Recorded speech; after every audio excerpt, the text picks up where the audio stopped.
That, ladies and gentlemen, is how we do things. What's going on, everyone?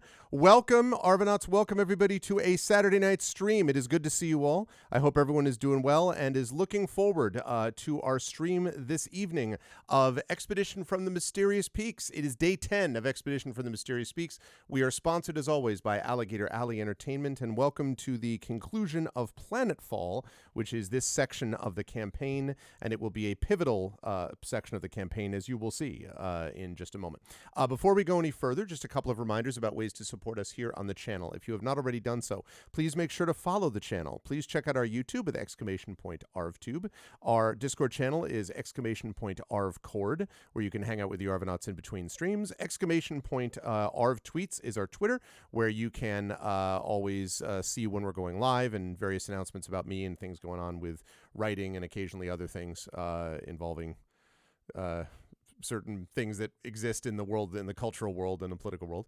So you can do that there. And of course, the website for this is arvanelleron.com. Financially, Arv Shop is our merchandise area where you can get stuff related to various campaigns on this channel that is under construction by Triffity Mats and myself, but it will be done within the next few weeks. And we will have a new sort of merchandise area up and ready for you, or at least new items available, which will both support you, support the channel, and also make you look good with the swag that you are wearing. If you have not already done so, please as well consider supporting the Patreon, !ArvTreon. That is 21 patrons, 220 per month. That really is the financial backbone of the channel and really helps out as we produce things like the video that you just saw and stuff like that. And let me remind everybody that cheers today, cheers that you do during the stream, official cheers via Twitch, those will be going directly to our players. So that will be going to our players, split among our players based on official cheers that you give. So keep that in mind as you go through, because we would love to, be able to support the players in the way that we have been doing over the last few months. So we have that going on. Also, if you have not already done so, please consider subbing to the channel, where you can get those custom sub badges to use here, there, and everywhere across Twitch. That is always appreciated as well. On the publishing side, Icarus is my graphic novel from the amazing Athos Arts. Library is my Tales and Tomes from the Forbidden Library. That is my 5e adventure and sourcebook from Alligator Alley Entertainment, which is also the sponsor and the maker of this campaign, Expedition from the Mysterious Peaks. And the last item is Greyshade. That is for my Greyshade novel, which came out last year. That will allow you to order that. You'll also be able to pre-order a copy of the sequel, Renegade, which I am in the midst of revising, doing final revisions on, final edits on, and that's going to be getting back to actually Emily over at Athos Arts tomorrow evening is when I should have that back, and then it will that will be showing up later this year. The final book in the Grey Assassin trilogy, Heretic, will be out next year, and the audiobook for Greyshade from Trent Sparks will be out later this year, and the tabletop role-playing game of Greyshade will be out later this year, also from Alligator Alley Entertainment, that one, and that of course is by Brandon O'Brien, so very excited for that. And last but certainly not least, BLM, Black Lives Matter, very important to affirm and assert the significance and importance of Black lives. Help Now, the World Health Organization page on suicide prevention. Important to reach out to others when you need help and reach out to others when they need help as well. And Ukraine, UKRAINE, to help the fine people of Ukraine as they fight back against an illegal and illegitimate war, and send the message we will do the same thing for others in this situation down the line. Last thing that I want to mention, if I have not talked about this before, but of course I have, is that right there, the opening salvo, if you will, the opening event of ArvCon, which is our yearly charity to benefit the Damon Running Cancer Research Foundation.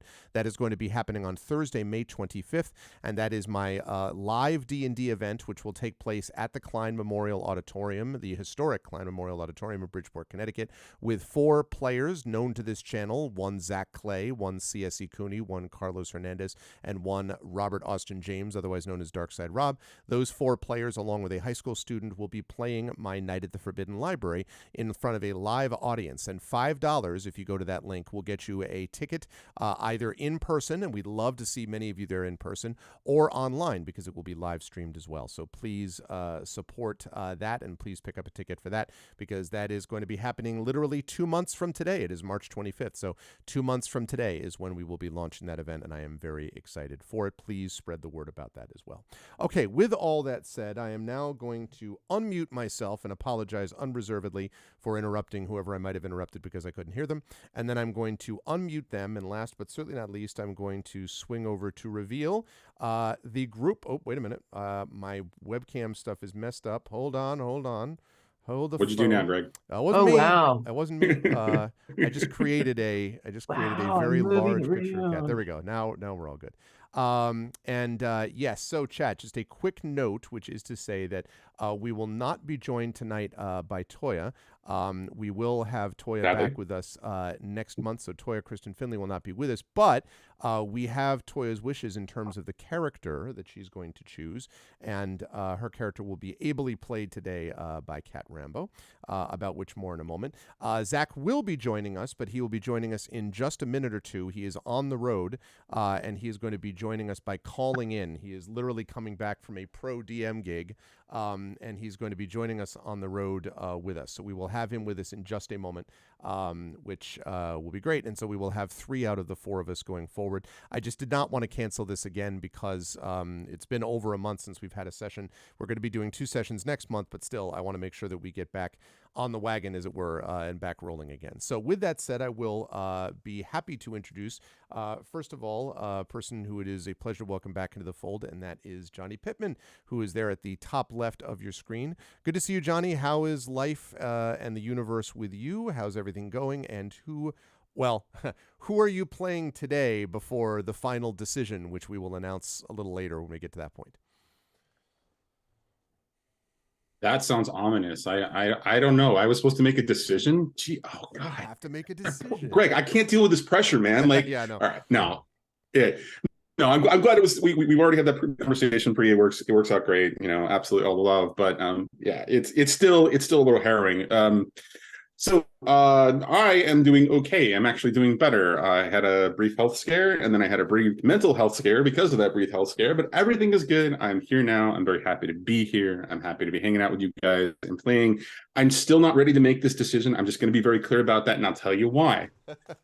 I only played one full session with Beatrice, our little beholder, and so Titus gets a little bit more, sort of some love and some attention and some focus. So when the decision finally gets made, it's going to be based on not a complete picture. But that being said, I love both characters dearly. When I created both of them, I was very happy with them. So we'll see what happens. And I will be playing both Beatrice and Titus, a Holder and a Zach.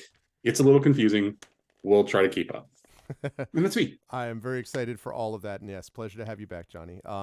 Moving right on over, as I said, you should check out all of the stuff that Toya Kristen Finley is involved with, and Toya will be back with us. She actually just got back from GDC, so she will be back with us with Bells on next month.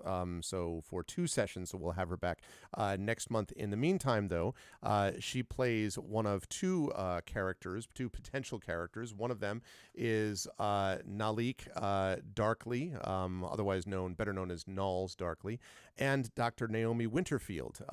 Dr. Nalls Darkly is a human bard.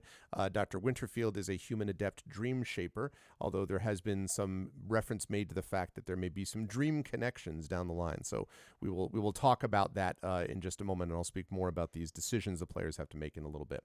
Moving right down the line to Cat Rambo. It is a pleasure to have Cat with us as well.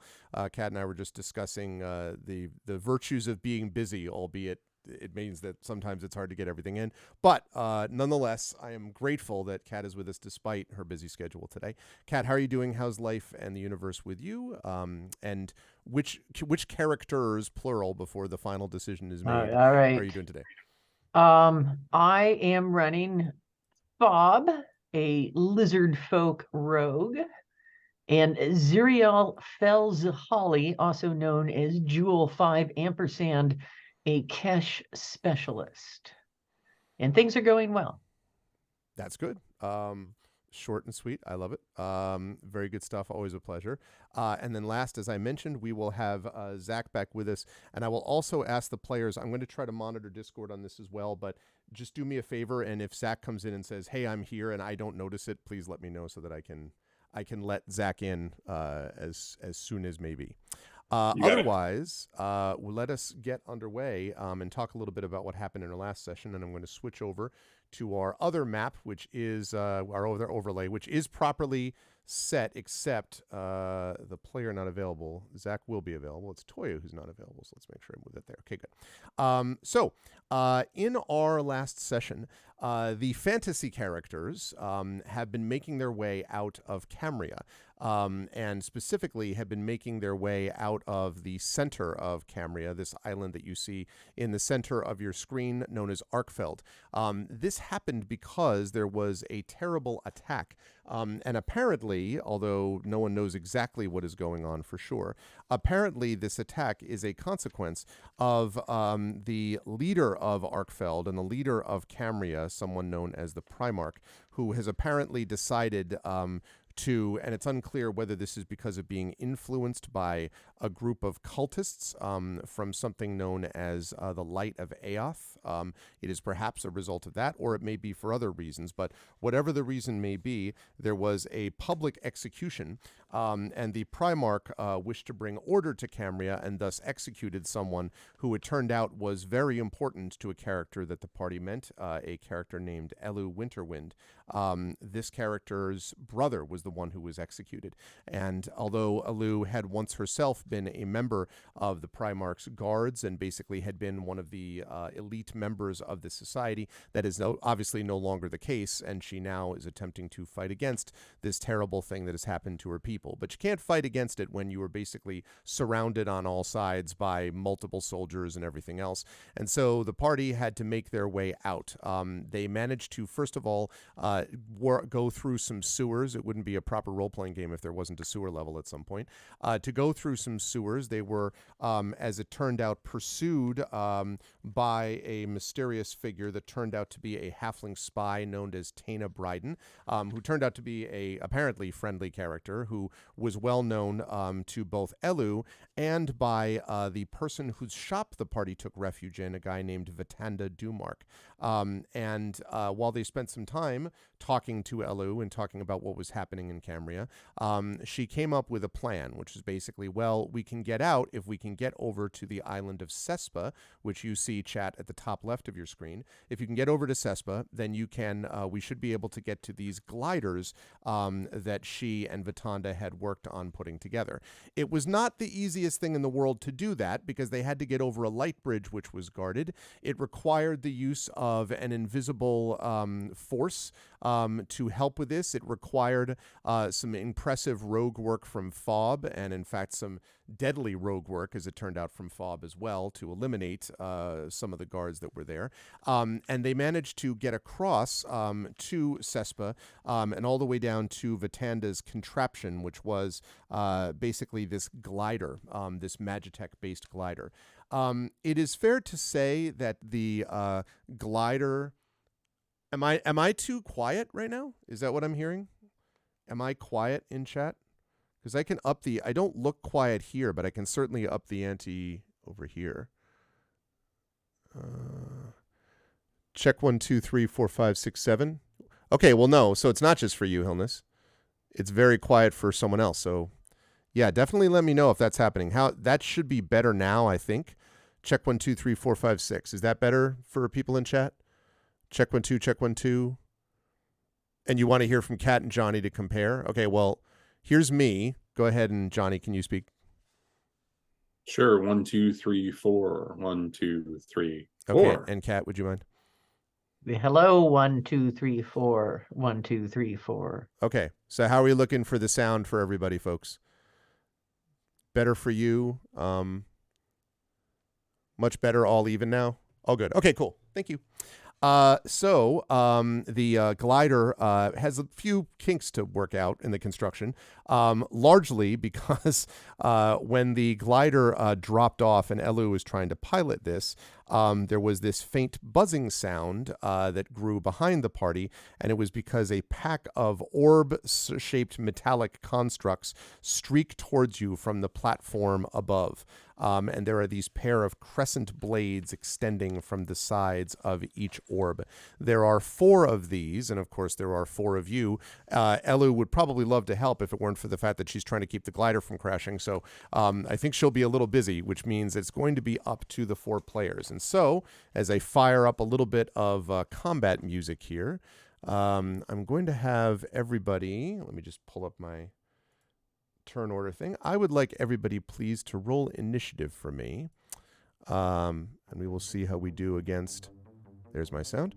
We're going to see what we can do against these drones, against these creatures. The escape has not happened yet. All right, and I'm going to ask for the moment. So Kat is handling Nulls. Johnny, would you be so good as to handle until Zach gets here to manage Dr. Jaraxxus? Would you be so kind as to do that? Okay. Okay, so we've got 12 for Zerial. Okay. And we've got 5 for Nulls. Oh, actually, sorry, not Zerial. What am I saying? For Fob. I beg your pardon. Okay. But I thought that was for Nulls. You don't want initiative. No, the first one was. Yeah, no, I know. I put the wrong thing to begin with, and then Nulls is a 5. Oh, okay. Got it. All right. Let's see how we're doing with Beatrice here, please, Johnny. 1 second. Managing sheets is fun. Yeah, I know. All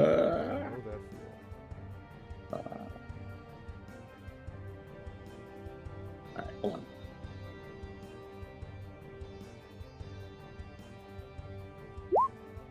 About a 22 for Beatrice.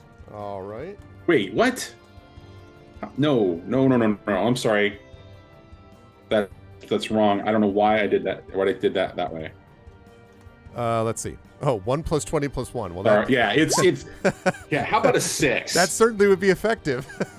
Okay, a 6. That seems more in line with the way the dice roll works. Okay, and then would you be so kind as to roll for beauty? Let me see if I can find. All right, he has all this D&D Beyond stuff, so I don't have these characters. Nulls may have a plus on dexterity, but I don't have her character sheet. Right. Let's see. This is probably all through D&D Beyond. Shoot. It is. Hold on a second. I just rolled for beauty. Okay. Beauty did well. Oh wow. Okay. And let me see if I can pull up the link. That'd be nice. Campaign. Yeah, I'll see what I can do. Okay. All right. So in the meantime, while that's happening, I'm going to get that like that. All right. So Beauty with a 21, Fob with a 12, Beatrice with a 6, and Nulls with a 5. All right. Everyone is apparently ready to go on this glider. I can see it already. Okay. Yeah, I can't seem to pull it up. Okay.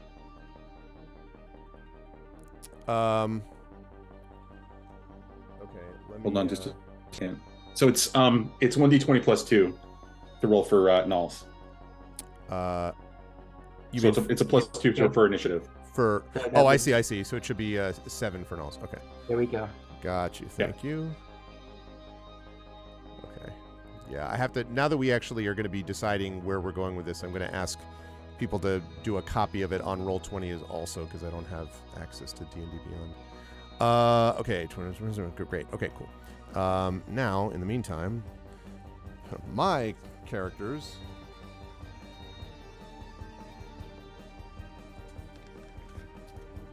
That's the ones that I will be playing in this case.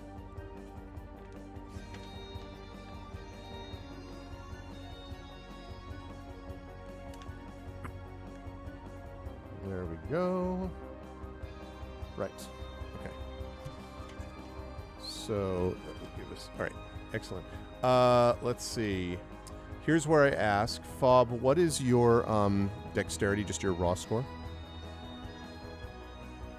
Well, that's a good question. It is 17. 17. Okay. All right. All right. First to act then is going to be Beauty. Is going to be the first one to act. And again, these drones are coming towards towards the glider, and I should mention, I don't have a map for this, but I should describe the fact that this glider has got these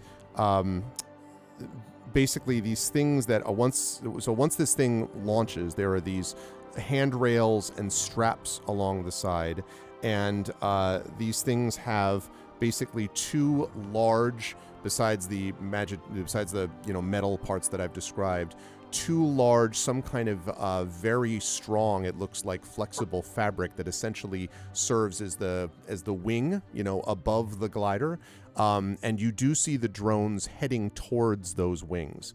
And if you put two and two together and think about a blade drone and then these wings, that's probably not a good combination. So you don't know whether they're going to attack you or whether they're going to attack the ship, but they're definitely moving in that direction. So yeah. Okay, real quick, Greg, I just put Null's D&D Beyond link in Discord, or not Discord, Zoom chat, so you should now have access to it. Lovely, thank you very much. Yep, no worries. Well, that's an interesting quandary we're in, and since Zach has not decided not to show up just yet, hold on, I'm trying to find his spell list for beauty. Johnny, do you want me to tell you what Toya said, because it is somewhat connected? She Sure, said, I have go an for it. idea to take down the drones with that guard spear. Nulls and Beauty should both be familiar with the tech because they've studied in the region it comes from. So I don't know if there's something, I was thinking of shooting a wave of electricity from the spear and taking down all the drones with it. So if there's something Beauty can do to help with that, that would be awesome. But otherwise... And Nulls could probably yell that, certainly. Yes, Nulls yells all that across the... Just so you know. Just so you know. Not in that voice. That's not Right. voice. No, it's in the voice of Daniel Day-Lewis from Last of the Mohicans. No matter what occurs, I will find you. Well, this is silly because I can't seem to find the spell list. Okay, all right. Suggestions, anybody? Because he has. Okay. So I know Eldritch Blast is always a possibility, right? He's a Hexblade. Which was going to be my default, but I wanted a different suggestion just in case. But you know what? Unless you do something with the spear idea, but that would be up to you to consider. Yeah, let's go ahead and just do the spear idea. Let's just grab the spear and do what we can with it. Okay. So I guess you're assisting, right? Because she has to do the electrical. So he's going to hold his action until it's yeah. He's going to hold his action until she gets a chance to do that. But he's going to grab and be prepared. Okay, sounds good. Oh, actually, he's also got a... Yeah, okay, go. Yeah, it's fine. Go for it. Okay. I just found the spell list, so I'm good. All right. Let's see. So, in that case, the next one up is going to be... So Beauty's going to hold on to the action. Next up is Fob. And you can see the drones are zipping in quickly. How will Fob's gonna hide? And wait for the drones and throw a dagger at one if it gets close enough to Fob. Okay. Does that make They're sense? probably, they're probably close enough now that you could, then throw one at them for sure. All right, then Fob will throw a dagger and then step back into the shadows in Fob-like fashion. Okay. Let me have you make that attack then. 24. That will absolutely hit. For 7 damage. Ooh, very nice. I was going to say, definitely not sneak attack, but 7 damage for itself should be fine. Okay. So that strikes it solidly. And as they go sort of flying backwards, that one, that sort of embeds itself in the orb. It does not stop it, but it definitely, you definitely hit it solidly. All right. And then Fob will take a bonus action and hide. Okay. All right. And let's see. I'm actually trying to see if you need to make you probably should make a stealth check for me.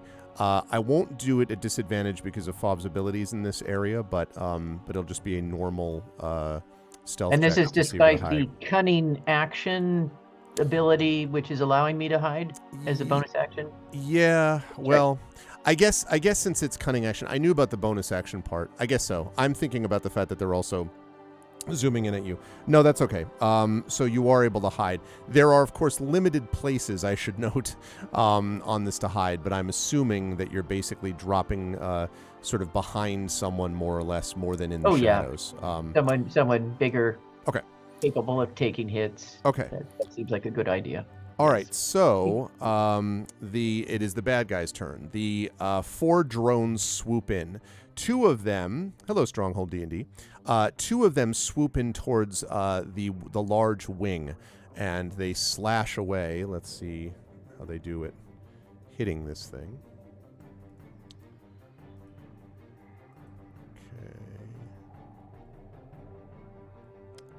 Okay. One of them is a clean miss, but the other one does hit.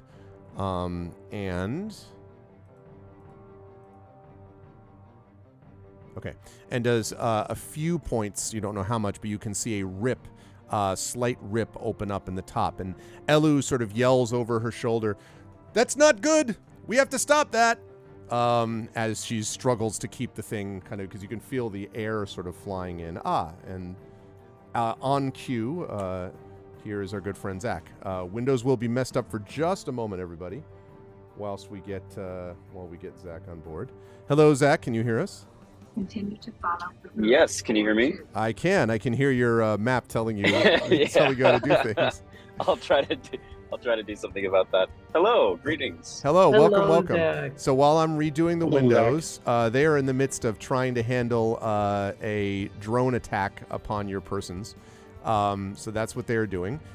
So do you want to just say hello to everybody and talk about what's going on with you and how life is and who you will be playing tonight, although we don't know whether it will stay that way, obviously, but who you'll be playing to begin with. Of course.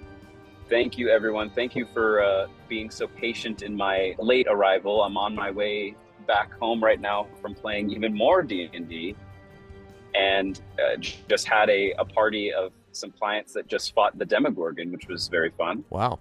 And am on my way back. So yeah, without any further ado, I will be playing, of course, Beauty, the human warlock lollipop girl, and for Dr. Jaraxxus, the Dendis Cybermancer. Yep, got it right. Cool. Let's hope we don't die. Awesome. So far, you have been holding your action for when Nulls is going to act. This was based on Johnny's very brief moment of Jaegering you, basically. And so I'm just gonna see if I'm gonna grab an image of Zach here so that you can be looking at that instead of gray stuff, everybody. Okay, so so anyway, that is the deal with that. And yes, welcome, Zach. It's good to have you. Thank you for calling in. So those first 2, so you can see there is a slash. The wing is still strong enough that it's holding the glider level, but you can definitely hear a kind of like whistling through the rip, which is a little troubling in the wing above. Meanwhile, the other 2 drones come around to either side of the glider, and from their center of the orb emerges a gun mount, which then each one of which, excuse me, fires at an angle so that you can't both duck and then have them hit each other comically like in the cartoons. They do want to avoid hitting each other. But one is going to aim, let's see, one is going to aim for Beauty. They're not going to hit Fob, but they're going to aim for Beauty, and they're going to aim for Nulls, who has got a spear that is being brandished, threateningly. So, let's see. The one that fires away, that looks like that may be a hit on Beauty. We will see. That looks like a. I'm not here to see my armor class, so I'll just say my armor class is 30. Yeah, I'm sure you would 13, like buddy. to think- 13. 13, yeah, and this is a 23. Yeah, sorry, to hit. 13, not 30. Sorry. 23. Yep. 23 to hit, and that is going to Whoa. slams into the side, doing 7 points of damage, as of piercing damage to Beauty. Now, I'm going to so that's fine. I'm just going to leave it at that for now. The other one is going to fire at Nulls, and we're going to see whether that one hits. That is a 17 to hit Nulls. Is that Kat? Can you see? Is that? I don't have access. Oh, I'm to- sorry. That's right. I She's do. 13. She's also a 13. Also 13. Yep, I see it. Okay, so that means that's also going to hit. And wow. That's going to do 8 points of damage to Nulls. Oh, so no. Wow. crunch on both sides. Now, holding on to the handrails and to the straps around there means that they don't go flying off, but nonetheless. That is going to lead us, however, to Nulls, and now I think hey, what's up, Polar? Good to see you. Now, Kat, you can tell me what Nulls wants to do, and then Okay, Johnny is holding, or Beauty was holding their action, so Zach, you can tell me how you want to assist once Kat explains Null's plan. So this is not a particularly complicated plan. What Nulls is doing is shooting a wave of electricity from the spear that takes down all of the drones. Okay. Well, it won't take down all of the drones. So basically what she's doing is like the equivalent of an EMP pulse, I guess. Yes. All right. So I guess I have got a picture for Zach now, so we will put that in so people can imagine Zach with us visually. Okay. So let's see. I guess what I would say then is, let's move that to the bottom. Can you bear with me a second? Nope, wrong one. Nope, also wrong one. There we go. Okay. So there we go. Now I have Zach in place. Okay.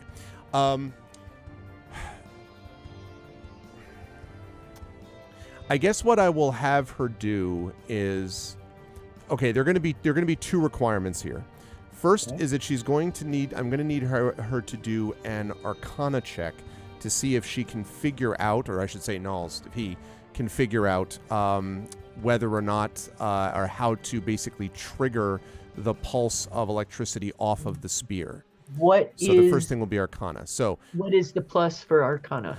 So I'm checking to see what the Arcana check would be for them. That'll be +3 for her. +3. It's based on intelligence. So 21. 21, that's pretty good. Nice. All right, so I would say that is able to figure out sort of the trigger for this. Now the Okay. question is, because of where they're placed, there's no way that Nulls can get to all four. So you've got the two on either side that just fired their guns at Nulls and at Beauty. And then you've got the two that are attacking the wing up top. So Which have not fired yet? Or which have not fired? they have already gone this turn, but they have slashed at the wing rather than firing. Okay, then Nulls, being an intelligent person, is going to shoot at them and is also going to look freaking awesome while doing so. Just like electricity out of the spear. Oh, just completely Wow. epic. Okay. What pluses are? So that depends a little bit on what Beauty is going to do. So Zach, Johnny had Beauty hold her action to assist Null somehow. So now this is a little thinking outside the box for everyone, but how do you want to try to assist this attack in some way? So Nulls is essentially doing some sort of like lightning Esper, well, not Esper in this sense because we're our D&D characters, but like some lightning strike. against Essentially, all of it's these more drones like at an once. it's more like an EMP pulse though. Is sort of the Okay. kind of the effect of it more than actual damage. All right. Because I don't have my character sheet in front of me, I don't know if anyone does, but I do. Yeah, Johnny. okay. We does. need to- Could you Could you look at my spells real quick just to remind me of the spells that Beauty has? Okay, so for your cantrips, you've got Frostbite and Lightning Lure. And for your first level spells, you've got Armor of Agathis, Charm Person, and Shield. All right, so Beauty is definitely going to, because Nulls is essentially trying to do an EMP here. Beauty is going to use a Lightning Lure attack to try to, if there are any drones that are like outside of the range of the EMP or look like they're only going to take part of the damage, Beauty's going to try to draw them in so that they're more affected by Null's attack. I see. Okay, but so aiming presumably at the same ones, right, Zach? The that are attacking the wing that Nulls is, attacking. Yeah, unless it doesn't seem like there are other drones that are equally as threatening. I mean, well, there are certainly two that have hit both Beauty and have hit Beauty and Nulls for quite a bit of damage just now, but they're not attacking the wing. So I don't know, to what extent that matters to you either way. But I think I'll keep the wing as the priority. Okay. The wing wins. Okay. So I guess what I will have you do is I will have you make your Lightning Lure, and then that may make a difference then, Kat, on the plus on Nulls' attack. So let's have you do your Lightning Lure thing first. What is that? Tell me. All right. Is Johnny Yeagering my sheet? Yeah, I'm right. All right. Hold on just one second. So you cast it at will, right? It's just one action. Create a lightning energy that strikes at one creature of your choice that you can see within 15 feet. The target must succeed a strength saving throw or be pulled 10 feet in a straight line toward you and take 1d8 damage if it is within 5 of you. So this is one of those spells that feels like it's a little bit more of a map kind of thing, but you need to basically make a strength saving throw, Greg. Yeah. Okay. All right. Let me see. Let's see how we do on a strength saving throw. Where's my dice roller at? I think we should start letting chat do anti-inspirations to Greg when on a key. Wow. You're lucky I don't have them do inspirations for the monsters. You know how many requests I got for that? I got so many people. Okay, well, I'm here to tell you that these things did not make a strength save at all. In fact, they critically failed. So what does that mean? What's the impact? For, like, what? So what does Lightning Lure... So that should bring them closer? So it's only one creature. Okay. Yes, so just to be clear. Okay, it's one... And it's brought 10 feet in a straight line towards Beauty. Okay. So what that means is, and that's all, no damage to it, right? Just brought closer? So here's the question. How close does it actually get? Because this is one of those, it's weird because it says the target must make a strength saving throw or be pulled 10 feet in a straight line toward you, and they take damage if it's within 5 feet of the character. Well, they didn't start. They didn't start at 5 feet. They didn't start at 5 feet, but they end up within 5 feet of the character for sure. They're not that far above. So if that's the thing, then yes, they take damage if that's the case. All right. Then it's the first one at 8. So great. Okay. Actually, nice job, Zach. Yeah, and actually, damage, nice. What that does, that's also the same one that was hit, and so that one actually is brought down and then explodes just outside of the range, like and this glider shakes a little bit, and that leaves 3 that remain. Now, what that means is you're not going to get a benefit on that one because it's already destroyed, Fob, but I don't think you would mind that too much. Or I should say Cat for this because you're playing Nulls. So what I need Nulls to do then is I'm going to need Nulls to make let's call this a ranged attack. So using dexterity, this is an improvised weapon. So we're going to say just +4. So +4. D20 +4. I'm not no proficiency on this either. 15. 15 is enough though. That will hit. So now, let's see. Nice. The EMP pulse, what will that do? So what I think that will do is, because it's above the wing, what that does is, so you see this blue glow of electricity kind of, spark all over the orb, and the blades retract, and it sort of, think R2-D2 when hit by the restraining bolt in New Hope. It just bonk on the wing, falls over, and lands onto the ground. Lands on the floor of the glider, and it is just lying there. Now, it does not look destroyed yet, but is sparking and looks like it is currently incapacitated. That does not mean that will last forever. I warn everybody, but I'm letting you know. Also, thank you for the first cheer of the Night Dragon Spear. Thank you. I was not distracted for a turn, but I appreciate the thought. Okay, so so it is now lying, sparking in front of you.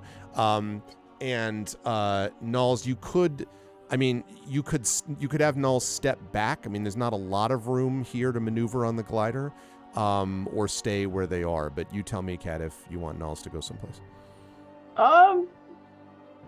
Is there a place that Nulls could be slightly more sheltered?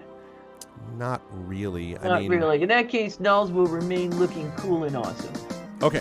All right, we'll remain where they are while Dragon attempts to distract me again failing, but I will never be distracted by my players getting more stuff, so that's cool. Thank you, Dragon. Okay, that's going to lead us to Beatrice. So Beatrice is the only one that is not acted, and also Beatrice is the only one that's not holding on, I don't believe, although correct me if I'm wrong, to a strap as this glider sort of flies down. You're sort of floating along with it, I guess, Beatrice, is probably the best way to put it. So you tell me what you'd like to do. We never talked... Yeah, go ahead. Sorry. We never talked about how things like that would actually work for Beatrice. So, yes, I imagine that it's probably a lot of concentration going on for them. I would think so. At that particular point. So, what else is on the glider besides the debris that just of this little drone that just kind of started sparking? Right. The only other thing that's on the glider are basically the things that are on the side of it. These straps and handrails and things like that. Now, I will say, by the way, that you can, if you wish.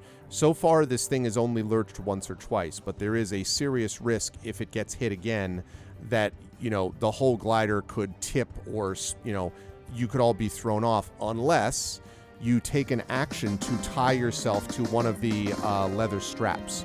So that's one option, is that you could do that as a move action. As a move action, you could tie yourself to a strap.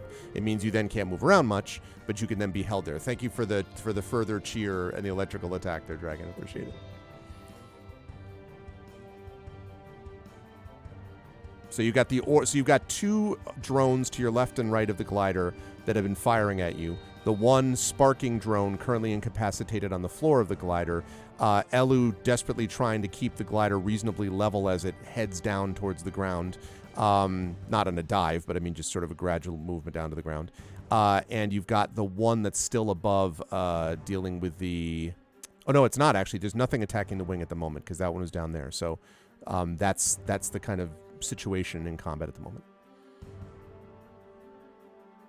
How heavy is the drone sparking on the ground? You have to pick it up to see. Don't know.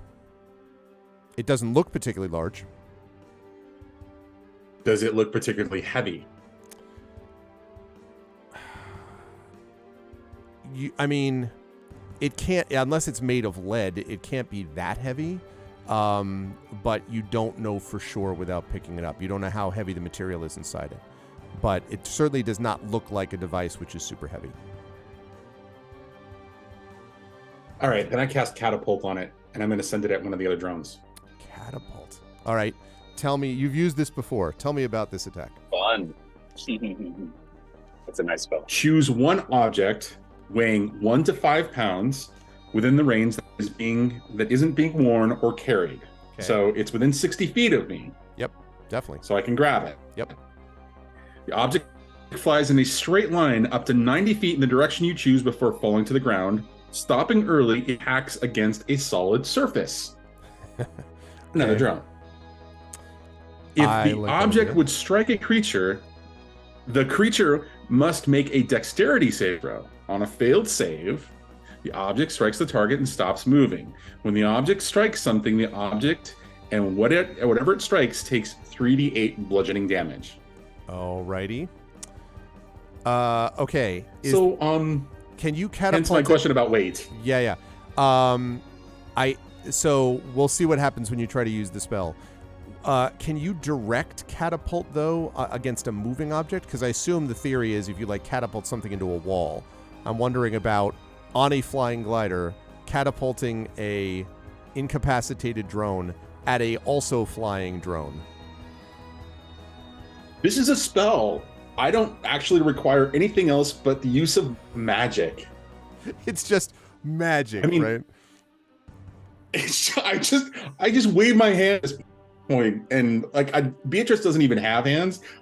Beatrice just kind of waves those tentacles, these lovely little tentacles that they have. Excuse me, they're like waving around, doing a thing, and just woo. Okay, I tell you what. While we're in the midst of doing this woo, I'm going to have you do an Arcana check to see if you can actually control this thing. So let's have you do the Arcana check first and see how well you woo this thing. Well, but the spell just works, right? Yeah, there's no Arcana check in this. There's no training involved. It's just all right. magic. Hold on. Johnny, where's the Beatrice? It's just magic. puppet? What are you talking about? Johnny just used it a second ago. The Beatrice puppet is. Oh my god. Oh No, I was athletic. wait, that's There athletics. we My go. bad. All right. Hold on. Sorry. 25. All right. That's probably clear enough to be able to handle it. So for a moment when you lift this thing, it sort of does the classic Star Wars Force, like rattle, rattle, rattle, rattle, and then pulls up off the deck and indeed flings. You think it's right maybe at 5 pounds, but you do think it was actually around that length. So it flies in the direction of one of these, one of the other drones. Now, right or left drone, it doesn't really, they both have the same health or whatever, but... Right. Okay, right one. Okay, so it needs to make, you said, a dexterity saving throw, huh? Dex saving throw. Okay, these things are reasonably dexterous. Ooh. Yeah, but not when they roll a 2. Well, that's going to be not a save. All right, so it goes ramming into this thing. So 3d8 damage to each, right? Nice. Only a 7. Only a 7. Okay. So, right. So that is going to... There's that. Okay, so it does 7 to both of them. That does not destroy either one, but you will be happy to know that one of them, the one that was sparking, having been incapacitated, bangs off the glider and goes flying down somewhere towards the ground below. If it does indeed recover, it probably won't do it until after it's already in smashed bits on the ground. So you have the other one which is remaining, which has been thrown off but is not destroyed. But that was good work, Beatrice. Nice job. And Beatrice will then move over and try to using their move action basically and by themselves in some way, secure themselves some way to the ship. Okay. I'm trying to think of like using one of the eye stalks, I guess, to one of the straps.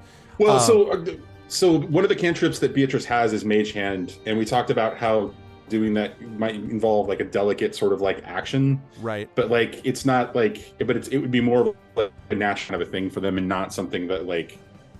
But we can. I mean, I'm thinking we can handle it's it not basically. Gonna, yeah, I'm thinking though that right because that probably wouldn't have the strength to hold on if the if the ship does get jarred. But yeah, well that's okay. Okay, so back up to the top of the round. This is with Beauty. So Beauty, you have 2 drones that remain, both of which have been firing at you and which hit you hard in the last round. All right. Are any of those drones close enough for me to lightning lure? They have to be not within 5 feet of me, I think. Or neither one is within 5 feet. Within They're 15, yeah. What? Say again. Within what? Within 15, I think. The range is 15 feet. Okay. Yeah. So they have to be that. Yes, that is actually the case because they're right outside either side of the glider. So yes, both of them are within range of that. Cool. Beauty's just like holding on to nothing but as she sort of whips her hands, a literal lightning whip will sort of lash out towards another drone. And we're basically like free falling on a glider right now, right? I wouldn't say free falling, but I would say moving at a pretty good Gliding. clip. Yeah, as Elu is Yeah. trying to hold the thing level. Yeah. Got it. And of the drones that are left, you said there's only 2 drones left. Two drones left. Yep. Okay. Yeah, I'm gonna lightning lure whichever one looks more damaged. Okay. I suppose. That would be the one that this drone just bashed into. The other one bashed into just now from the Awesome. catapult. So okay, they need to make a Yeah, dexterity I think it was a or strength. yeah, it was either strength or Strength. dexterity. It's a strength. Boy, they're rolling awfully. Okay. I'm going to guess a 5 is not going to get it done. So that is a failed save. No. All right. So they are brought to within 5 feet, at which point damage is done. And go Right. ahead and do the whatever the damage is there, Johnny, for me, please. Mhm. And But it's yes, not he's gonna working. roll a 4. Is my A guess. 5. 5. Ah, That is not enough to destroy it. It is very damaged, though. Okay. Tom Petty would say free falling. Basically, that's right, Proxima. But you notice that as it sort of, like kind of wobbles in front of you, the gun mount recedes and sting, 2 blades that were there before come out on either side of this thing. So, Beauty, what Can would... I? Yeah, go ahead. Yeah. I assume my movement is a part of us sort of gliding down. I guess the only other thing that Beauty would be curious for would be looking back up towards Cambria and seeing if there are more like drones coming or more reinforcements, or if it seems like once we get these 2 down, we're just going to have a safe glide the rest of the way down to terra firma, if you know what I mean. I will have you... no, you're not going to have time to do a full perception check. Just from a quick glance, you do not see other Yeah. drones coming down from the rapidly receding island of Cespa above you. So you Right. don't think there are others behind you. Of course, whether this thing is going to land safely or not is another question, but you don't think there are other drones in pursuit, at least not from what you can Right. tell so far. Okay. Beauty will remark to her friends, in 2 miles, exit right, and then that'll end her turn. No, she'll say, all right, I think it's just these ones, and then she looks down and wonders if she's afraid of heights or not, and then that's my turn. Might be. That ground is coming up awfully fast. Okay, good stuff, Beauty.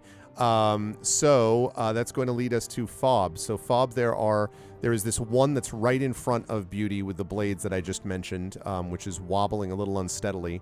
And then there is the other one that is off the glider, still with the gun pointed at in the direction of Nulls, I believe that one is. Higher, Beauty. Fob is going to go for the more wounded one Okay. because that's how Fob works. Okay, makes sense. Does an 8 hit? An 8 is not, I'm afraid, going to hit. Devastated. All right, You're and trying to then like I will- jump through the legs and pierce, like with the dagger, but it didn't work out. And then I will use my bonus action Okay. Yeah. And hide again. and hide again. Return to hiding. Okay, it is their turn. The first one is going to attack Beauty, which is in front of it with its blade. Okay, and that's where it was saving the good rolls for, because that was a critical hit just now. Spaghetti-O. Wow. With the blade. Do I have a spell slot left, Johnny? Can I shield? Oh, but no. You do. it's a Not on a crit never hit, you mind. can't. It's a crit. Okay, Yeah. never mind. Sorry. So let's see. That is going to do 6 points of damage, which means I believe you have 1, if I'm not mistaken, as this thing just slashes into your side, Beauty. Also, hi, Dr. Poopies.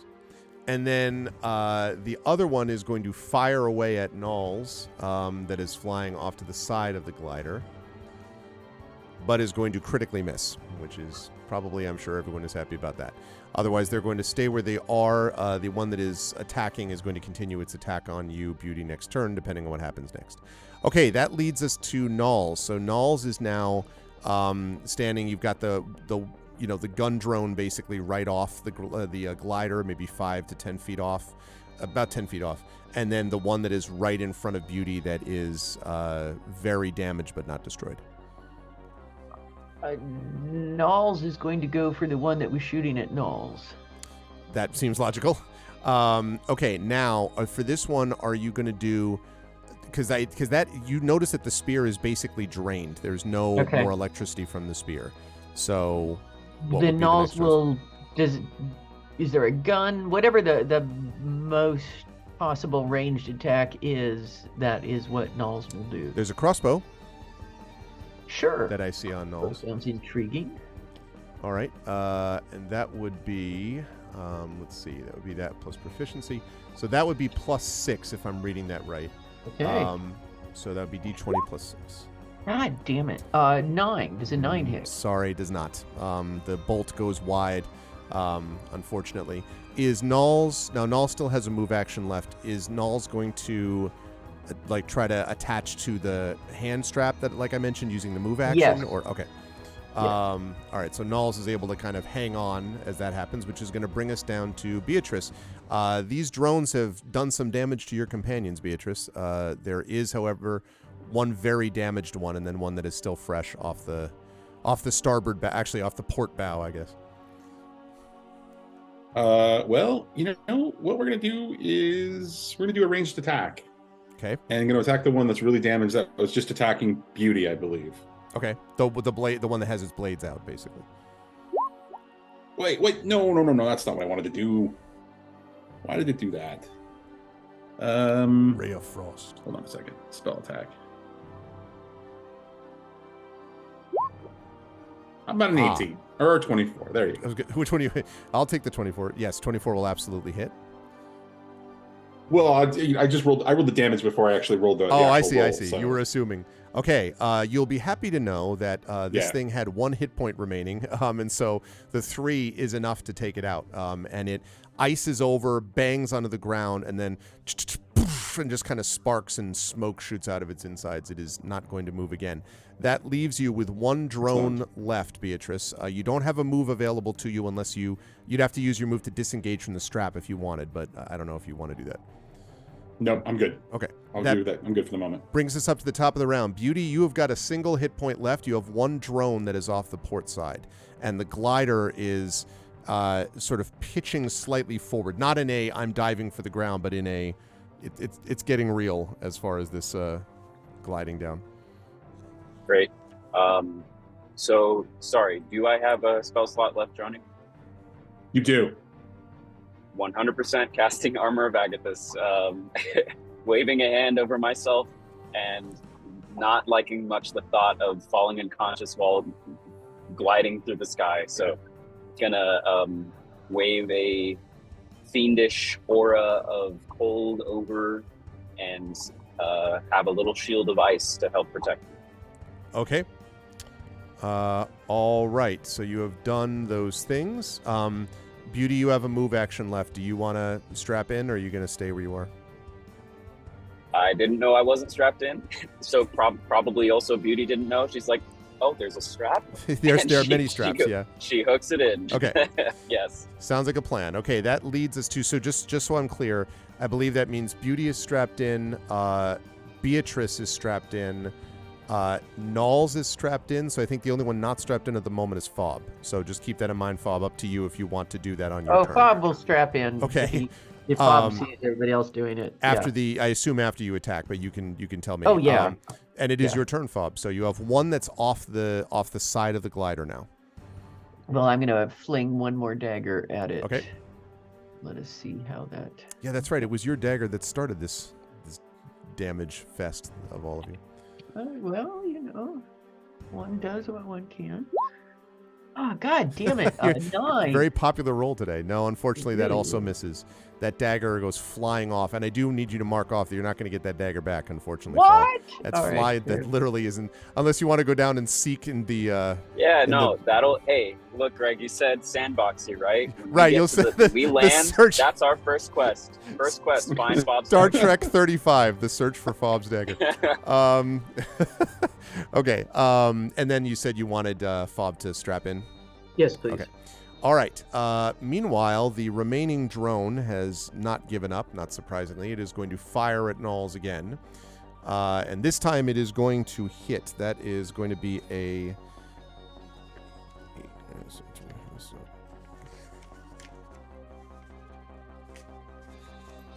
Sorry, I lost my page. That is a 22 to hit. So I assume that's going to hit. I believe that hits Null's AC. You I said am reasonably sure that it does. Yes. 13. Okay. So that is going to do another 4 points to Knowles, who's now sitting at 5. Ooh, okay. And it's still there. So that's going to bring us now down to Knowles, and Beatrice is on deck. So Knowles is strapped in, but you've also got a drone that just... I got that crossbow, and I'm going to fire once again. It'll be harder than finding a pair of droids. I see what you did there, Reno. Hey! Actually, plus 6, so it's 17. 17 will definitely hit, yes. All right. What is it, Dan? Is it 1d8 on cross? I think it should be 1d8 plus dex, which would be, for Knowles, would be plus... Why is plus 4? Oh, I was looking at the saving throws. I actually messed up on the previous dexterity. It should have been plus 2. Anyway, it's fine. So 1d8 plus 2, then is what this is. 4. Okay. All right. That is the first time that's been hit. So, the bolt, kind of sticks into the outside of it. It does not fall, though, yet, but that is a solid hit. Knowles is not going to move unless they want to disengage from the strap, but I assume you want Knowles to stay strapped in. Oh, yeah. So that's going to lead us to Beatrice. You are up. Beauty is on deck. Beatrice, you got 1 damaged Line of drone sight left. on the drone. I'm sorry? Line of sight on the drone. Do I have line of sight on the drone? You do have line of sight on the drone. Well, then, there we go. Did it roll? It didn't roll. It did not roll. All right, let's try that again. Yeah, no. I don't think the A 7 is not going to hit, I am afraid. Right. Crit fail. No. So Yeah. that does not hit. Beatrice, sadly, I assume is going to stay where she is, but correct me if I'm wrong. Or where they are, sorry. Beatrice is going to stay where they are. Yeah. Okay. That's going to bring us up to Beauty. Beauty, you got the ice shield thing going on. You've still got 1 hit point, and you have a damaged hunter drone. Third verse, same as the first. Same as the first. And by that I mean the chorus, which is still lightning lure. All right. Lightning lure, it needs a strength save. These things have not made any saves today. They've been saving their good rolls for damage. So that works. So that you bring it towards you, which means now 3d8 or 1d8. Sorry. No, just it was a 1d8 and Okay. Yep. I've All right. 3 points of damage. 3. Okay. I'm sorry. Say that again. 3. Okay. So right. Wait, was it actually 3? It was actually 3. It was actually 3. I was like, wow, that's very impressive. Okay, so it lures towards you, and as was the case with the last time you did this, Beauty, the gun mount goes in and blades come out of the orb. So we will see what happens. This thing has decided to get up. You have brought it up close and personal. That leads us to Fob. Fob, it's there now. Where is Zerial? Is it possible you have lost her off the thing? Because she hasn't gone in a long time. You mean Fob? Zerial's not here. Oh, okay. I'm sorry. I'm not yet. Sorry, no. I'm totally confused. That's Never mind. totally fine. It would be funny so- though. Zerial drops onto the glider. No. So Fob is out of daggers. So It is in melee range somehow. how far away is the drone? It's like if I leaped at it. Oh, it's right there. Because Beauty just pulled it in with I'm the gonna lure. bite it. So you could actually. You're gonna do what now? I'm biting it. You're biting it. Okay. That is one of Fob's abilities. All right. Listen. Bite the orb. I'm all about it. Let's see. Hungry Jaws attack. Oh, nice. This All is right. an actual attack. I love it. Let's see. Yep. Lizard folk got some gnarly teeth. They really do. Oh, wow. Fob is Fob's pretty gnarly, actually. 13. Does a 13 is enough. It is just enough, yes. Okay. Chomping out of this metal thing. All right, so what are we looking at? 5 for points damage? of damage. 5 points of damage. Okay. This thing is not destroyed, but it's very close. Like sparks go up. You can see at one point Fob's teeth kind of light up with a sort of blue glow as the sparks of this thing. Good stuff, Fob. Then Hungry Jaws, you just bite it, but you don't hold on to it, right? There's no like. No, Okay. no, I don't. All right. Still, that was impressive. Does that heal you, Fob, or is that Yes, but I don't believe I've taken any damage, have I? Oh, okay. You have. No, that's not true. You were at 9 out of 16.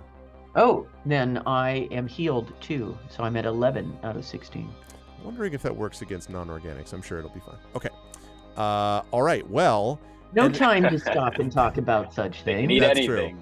Now, here's the thing, Fob, about the hide, because you, at this point, you had done your attack. I think you had already strapped in last time. So That's fine. you're not able to hide at the same time that you're also strapped in for obvious reasons. But Very well. so now the question is the drone going to attack Beauty or going to attack Fob, which just bit? I think it's going to attack the thing that just bit it. So it's going to attempt to attack you with its blades. And Nulls is up next, by the way. Yeah. It slashes out with a 16. That hits. They have no problem attacking. They just can't save for anything. Ooh, that is going to be 7 points of damage. Ooh, this Of, is not good. Yep, of slashing damage Wow, there. Fob is down pretty severely. Yeah, a Okay. few of you are actually. This is quite a fight. It's almost destroyed. Nulls is up next. Beatrice is on deck. Is your gecko grounded? Okay, Nulls is up. What would Nulls like to do? I mean, because, yeah, what would you like Nulls to do? Nulls is going to shoot the crossbow again, I think. Okay, yeah, you can take a step back because it's right there. Go ahead and fire away then. That, what did we say that was? D20 plus... +6. Yeah, I was actually wrong about that. It should have been +4 because I was looking at the Very wrong thing. well. We So will do D20 that. plus 4. D20 plus 4. 14. That's enough. That'll hit. And it was 1d8? 1d8 plus 2. 1d8 plus 2. 7. 7. So this thing, like, strikes into the middle of it. And Alu, sort of looking over her shoulder a bit, goes, "That's the way to do it!" And she kind of pumps her fist. And then her eyes widen, and you wonder why. And then you see that as this thing hits the ground, you can see both it and the destroyed, incapacitated, or not incapacitated, destroyed one that's next to it on the ground. They begin to shake and smoke, and then both of them explode in a blast of concussive force. I need everyone, literally everybody, to make a strength saving throw for me, please. It's not fair. It's just not fair at all. I 21. predict that I'm going to get an 8 on my strength save. Fob with a 21, okay. Beatrice with a 3. All right. I'll talk about the impact of this in a minute. A 10 for Beauty. Okay. And I guess we just need Nulls. we need Nulls, yeah. What does Nulls have a plus? And any plus? Strength saving throw would be +2. So 7 is it what we're looking at there? Oh, the strength save. Yee. Okay. So 17. wait, did I see? Hold on. Yeah, actually, I rolled that by accident because I was checking it. Okay, So, I'll let Kat do it it because was a Kat was +2 rolling it, and- so that's fine. No, I'll let Kat do that. Yes. So 17. Okay. 17. So what that means is, so those of you who made the save were, let's see, Nulls and Fob, right? Okay. The problem is that Fob and Nulls are both going to take, let's see. Let me make sure I'm clear about the number here. Yeah. So both of you are going to take 5 points of damage. That's half damage as you roll out of the way. So Fob is out. Is down, yep.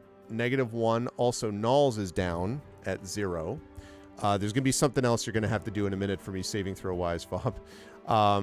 Beauty, you did not save, and you are going to take as a consequence 10, which means that you were at -9, which does not kill you yet outright because you have 19. Right. So it doesn't kill you yet Armor outright. of Agathis.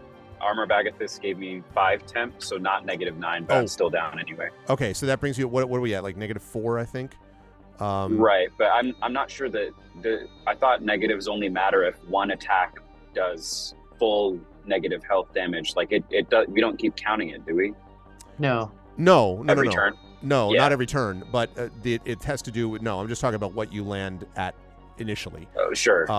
Yeah. So okay. Definitely unconscious. -4, -1, Nulls at 0. Beatrice is not having been hit. It takes all of that, but is still up at. So you take 10 points there, Beatrice. Now, what this means is the two people who failed their save. So we're looking at that was Beauty and Beatrice. Both of you need to make a dexterity saving throw for me. Oh wait, I take that I'm back. not sure. I take that back because both of you were strapped in, right? So both of you Right. were strapped in. So never mind. It's a good thing you did though. So because otherwise you might have been thrown off the glider. Okay, so the both of you are down. I'm going to leave us in initiative for the moment. Because of that, Elu is sort of like the drones are all destroyed now, and the glider is sort of there's that one little rip, but it still seems to be serviceable enough as it glides down. And Elu yells back to you, Beatrice, "Can you control this?" And there's like a bar that you can see that that she's holding on to, like a control bar.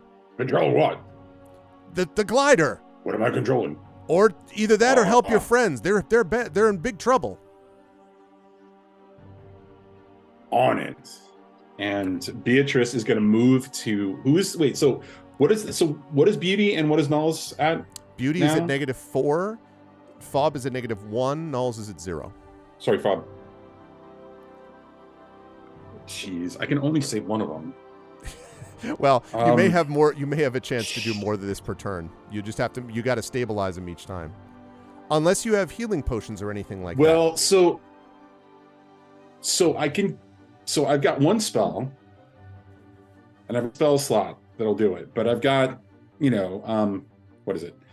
I've got Cure Wounds, so that's definitely going to go on Beauty. Yes. Okay.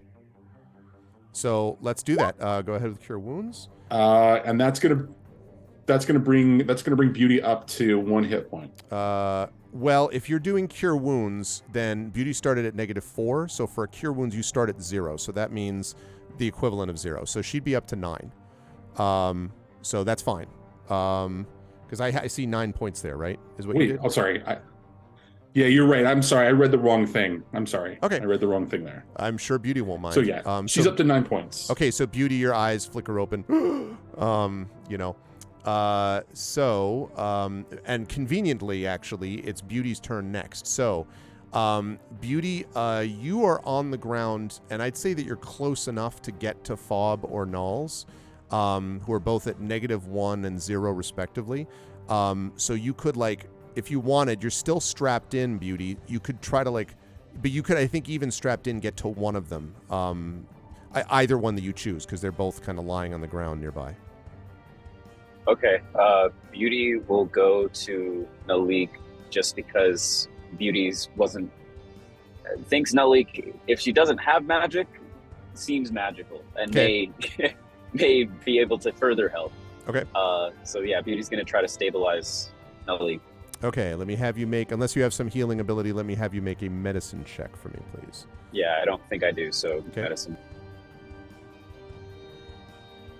So if you could do that, Johnny. Wait a minute. I'm sorry. I thought Beauty was sorry. I thought Beauty was doing the medicine check. I'm happy to do that. Beauty is, but but Zach needs you to roll. I can't roll. Oh, I'm sorry. You're right. Sorry. I'm so sorry with that, Zach. Give me 1 second. I'm should be able terrible to- at Jaegering. you should be able sometimes, to I roll with your swear. voice. I predict that I'm gonna roll 16. What is going? Why are you not? Help. All right. He hold has on. no hands. Wow. How about Nope. 10? You rolled a 10, which is just enough to stabilize. Okay. So See? Nulls. It's fine. So Either way. Nulls is going to stay right where they are. They don't gain any points or anything like that, but they don't have to make death saves. All right. Good stuff, Beauty. That's as much as you can do, having rolled over, basically strapped in. That's going to lead us to Fob, who is going to have to make a death saving throw for me. And I will confess I have not made one of these. Oh, before, well. So Easy. It's as easy as pie. You roll a d20. If you roll less than a 10, you get a strike. If you roll above a 10, then you get a success. A critical success means you come back with a hit point. See? All good. And there's your Okay. 16. So you have There's one my success. Now, one you have to get 2 success. more of those to be up, unless I can somebody mark heals that. you in the meantime, but we will see whether that happens. Okay, that was Fob. That's going to lead us to Nulls, who is still unconscious but is stable, and that leads us to Beatrice. All right, Beatrice, so Fob is the only one currently still down. I don't know if you have any cure wounds left. If not, you're going to have to do like a regular medicine deal.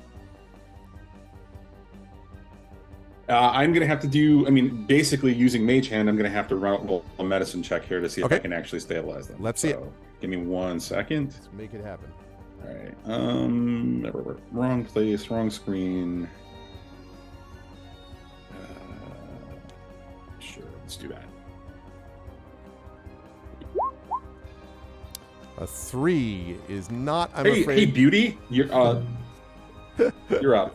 Yeah, so that does not work, unfortunately, not stabilized, and that's going to bring us back up to Beauty. Beauty, you can roll over the other way if you want and try to stabilize Fob if you like. Definitely. Okay, so then Johnny, I need you to make a medicine check on Beauty's behalf this time. Following along now. I'm following along. I promise. Let's do that. Okay, that's a 4. That is also not. So, Fob, I need you to roll another death saving throw, please. all right. Sorry, Fob. As Trent Sorry, always says, Fob. just, roll high. I did 7. not. 1 success, 1 failure. Okay. All right. That is going to lead us to Nulls, who is still unconscious and stable. So we're back down to Beatrice. All right, Beatrice. Let's see how this works. Hey, a 19, and that will stabilize Fob. Will stabilize you at 0 points there. And as we come out of our combat music and find ourselves just down here, let's see. Do I have let's go with, do I have something windy? I need something windy. How about that? Is that windy? That sounds more like an ocean, but I'll take it for now. Okay. And the glider glides in as the party, very hurt, very injured, but having survived, glides down and has just enough power, the glider does, to land at the edge of this very unforgiving area, which Elu tells you is called the Badlands. And Elu says, we're about an hour's travel on foot from the town, but obviously we need to make sure we get you all at least somewhat rested and comfortable first. I think we've escaped them for now, but I don't want to stay in the open for too long. It gets nasty out here. And I will tell all of you that ends Planetfall and will level you all to level 3, your characters. Which means, coincidentally, chat, that both the space and the non-space characters are both now level 3, and we'll talk about the impact of that in a moment. You are watching the amazing team of Expedition from the Mysterious Peaks. I am joined by Johnny Pittman. I am not joined by Toya Kristen Finley. Toya will be back with us next month. I am joined, of course, by Kat Rambo, and we are joined by the voice of Zach Clay, who is playing this. So we are making good progress here.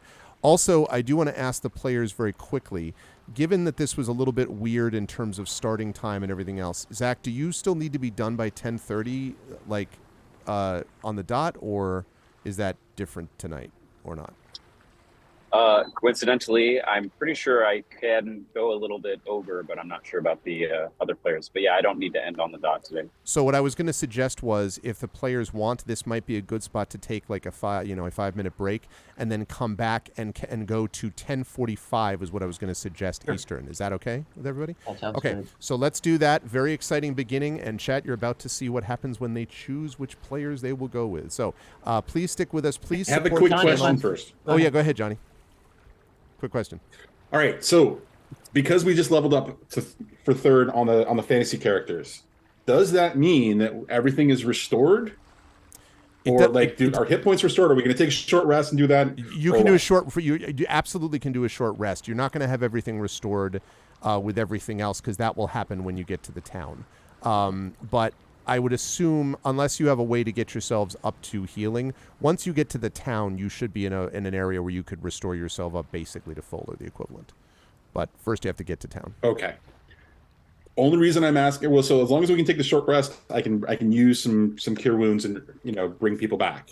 So okay, yes, like, you can definitely. That's all I just needed to know. Yep, you can definitely do that. Okay, that's what Beatrice is going to do with their time. Sounds like a plan. Thank you for. All right, thank you. Totally cool. We will be back in 5 minutes, chat.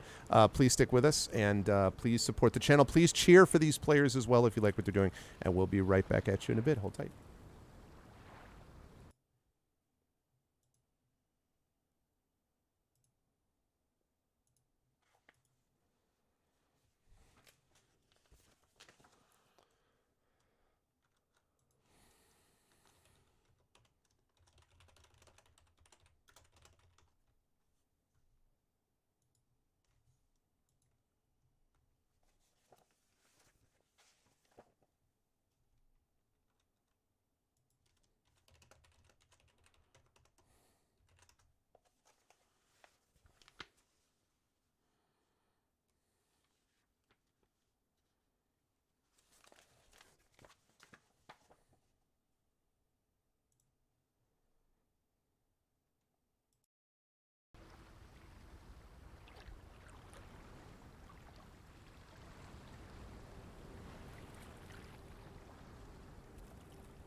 Okay, so welcome back, everybody. Welcome, everyone, back to day 10 of Expedition from the Mysterious Peaks. We are sponsored, as always, by Alligator Alley Entertainment, and I hope you folks are enjoying this as much as I am.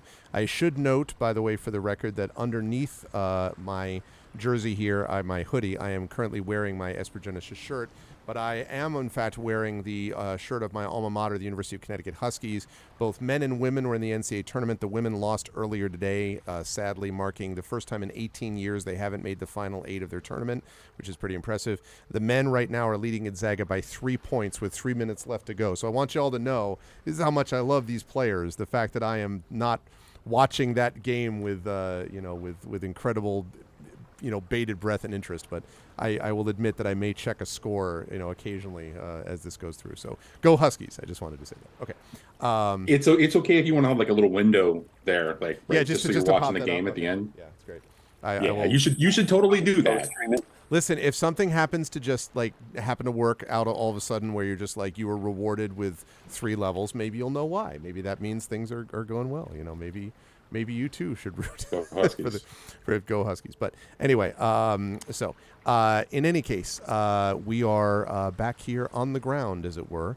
And so, assuming that the players are going to take a rest, I'm assuming they were going to do this short rest thing. Yes. Yeah, okay. So that means that Beatrice, you can cure wounds as much as you're capable of doing, and then we can do hit dice for the rest for everyone, I would say. So you could do that twice. Okay, so Beauty is at 9, Fob was at 0, Nulls was at 0, and you yourself, Beatrice, were at 6. So how would you like to do all that? Miles and Fob are getting the love, so give me just 1 second. Okay. Yeah, and Beauty will just use some of her hit dice over the short rest if we can. Okay. Yeah, well, I figured Beauty would do that. I figured once we figure out the cure wounds, then whoever's left we can do with that stuff. Okay. So 7 points. So that's on Fob. That's on Fob. Okay. All right. And that's on Nulls. And that's on Nulls. Is that 7? Oh, 12. Okay. That's, wow. Good stuff. All right. So, okay. So now that you've done that, now you can use hit dice if you wish. And I will allow you to use 3 hit dice because you've just reached level 3. So, so Beauty, if you want to use hit dice, I think it's 1d8 for the Warlock, right? Is that? Yeah, I think so. Okay. So in that case, how many you want to use? You're down 10. Can I wait to see? I'm down 10. Jeez. All right, I'm assuming my con modifier is not enough. Yeah, I'm gonna spend 2 of them Okay. at least. I mean, you can do 1 at a time if that's what you were going to ask. I mean, you could definitely do that. Yeah, sure. I'll spend 2 of them. Okay. So sure. then, all right, and your con modifier, Johnny, you have that? Sorry, con modifier For Beauty is +3. Okay. So then can you roll 2d8 and we'll add 6 to it. So 1d8 plus 3, 1d8 plus 3. Hello, Taco. 1d8 plus 3 and 1d8 plus 3.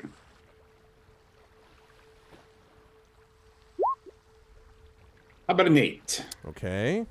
So that's 8 is the first one, which like brings the second one to? Yep, because he's going to spend 2. Okay, just making sure. And a 4. 4. So actually, that wasn't overused. Okay. So Beauty is up to full, has 1 hit die remaining. Okay. Let's go down to Fob. Do you want to use any of you're at 7 out of 16. Do you want to use any of your hit dice? Yes. Okay. Do you have 1d? Should be 1d8 for a rogue, I think. Yes, Okay. I believe. So how many would you like? You could do it 1 at a time if you want. I'll do 1 at a time. okay. So I roll. So And you it's do plus your 1d8 plus your con con modifier. Yep. Which I don't believe I actually have a con modifier. Oh, no, I actually have one. Okay. Very exciting. It's that lizard folk toughness. 3. Okay, so all right, that brings you up to 10. So do you want to use a second? You have 3 total to use. So you have Yeah, 2 I want left. to use 1 more. Okay.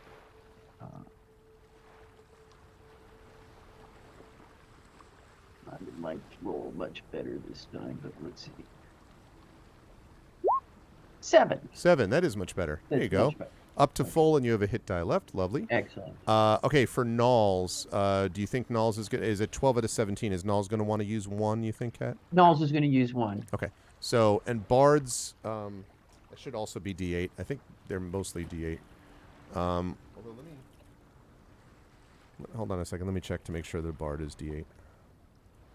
And whatever their Constitution modifier is. Right.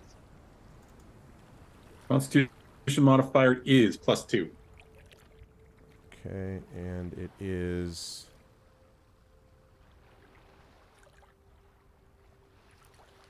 It is D8. So, yes, so D8 plus 2. 6. Lovely. All right, that's going to bring Nulls up to full. So Nulls is all good. They have 2 left. And last but certainly not least, Beatrice. What would you like? You would like to use 1 or several? Okay. So I will roll a second one. Okay. Yeah, what is it? 1d6 Second. for an artificer, Johnny? 1d6. Okay. No, sorry, d8. Oh, it is a d8. Okay.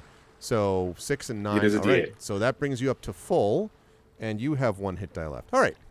So everyone's fine. That is correct. There's no problem.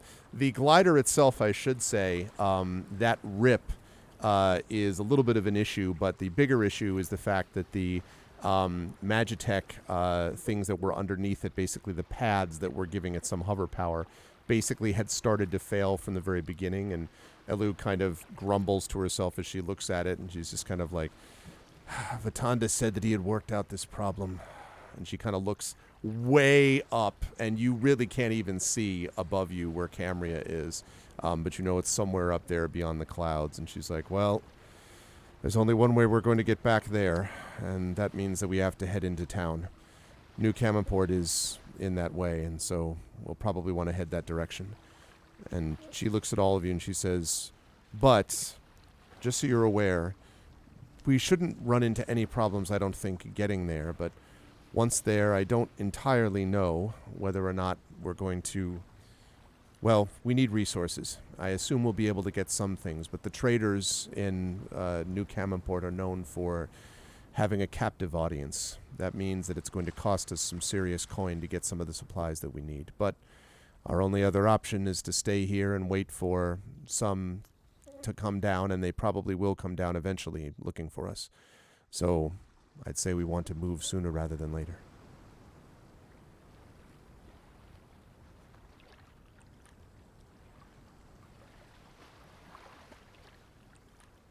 Bob nods and says, let's move then. So Beatrice does the same. Okay. Assuming then that you do that, the New Camport, and I actually moved us over to the other map so we could see this. So New Camport, let me zoom in because this is all of Thalos. Okay. So here is Camria, where you just came from. Okay, so that's the city floating above. And where you have all landed, more or less, is about here.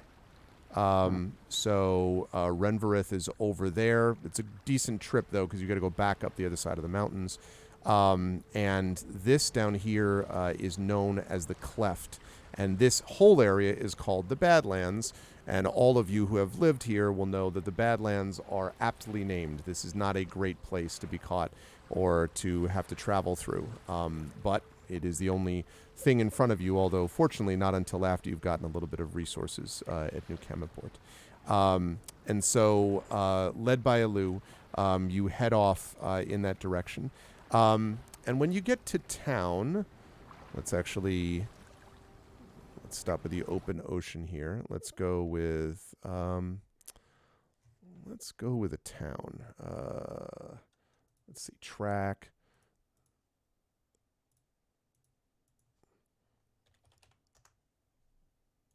I think that's about right.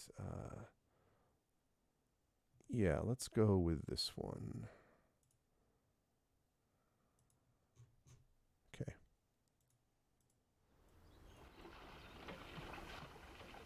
Okay. When you get to the edge of this town, the first thing that you notice about it is how much it seems to be very much a part of the landscape around it. By which I mean, it is an area that it is a town that has a lot of these sort of rickety wooden buildings, but there are a lot of also buildings that seem to have been made out of part of the stone and rock which kind of surrounds the place. It almost feels like it grew organically somehow from the ground of the Badlands, and there are people wandering about, and a lot of different kind of people as well that are wandering about as you go through. None of you really attract particular attention down there. One of the benefits of this place is that they don't tend to ask too many questions, and they see a lot of different kind of people who come through here. There are a lot of traders and merchants that you can see down towards the southern end of the town. It's not super large. But there's also a decent-sized building, which is where Alu leads you to, and there is a sign out front that pictures a person lying on a bed, and underneath it says the Vale's Rest, and this apparently is the inn that they bring you into. When you come into the inn, the door opens and you walk in. You see something sort of unusual in that there are a number of tables. There's a fairly busy tavern with lots of people talking and chatting, all very standard kind of stuff. Very frontier townish as well, so a lot of people are dressed in kind of leather dusters and, things like that against the sand and the dirt and the wind. But you also notice someone with a group of people at one of the far tables, and they look quite different to you from what you might have expected.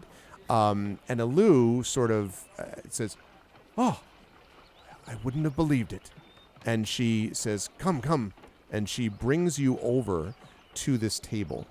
Sitting at the table is an old man. And in fact, I think I have a picture. Maybe it's in my Cams Only thing. Yes, I do. An old man who looks like that. And he is sitting at a table where there are 4 unusual looking individuals.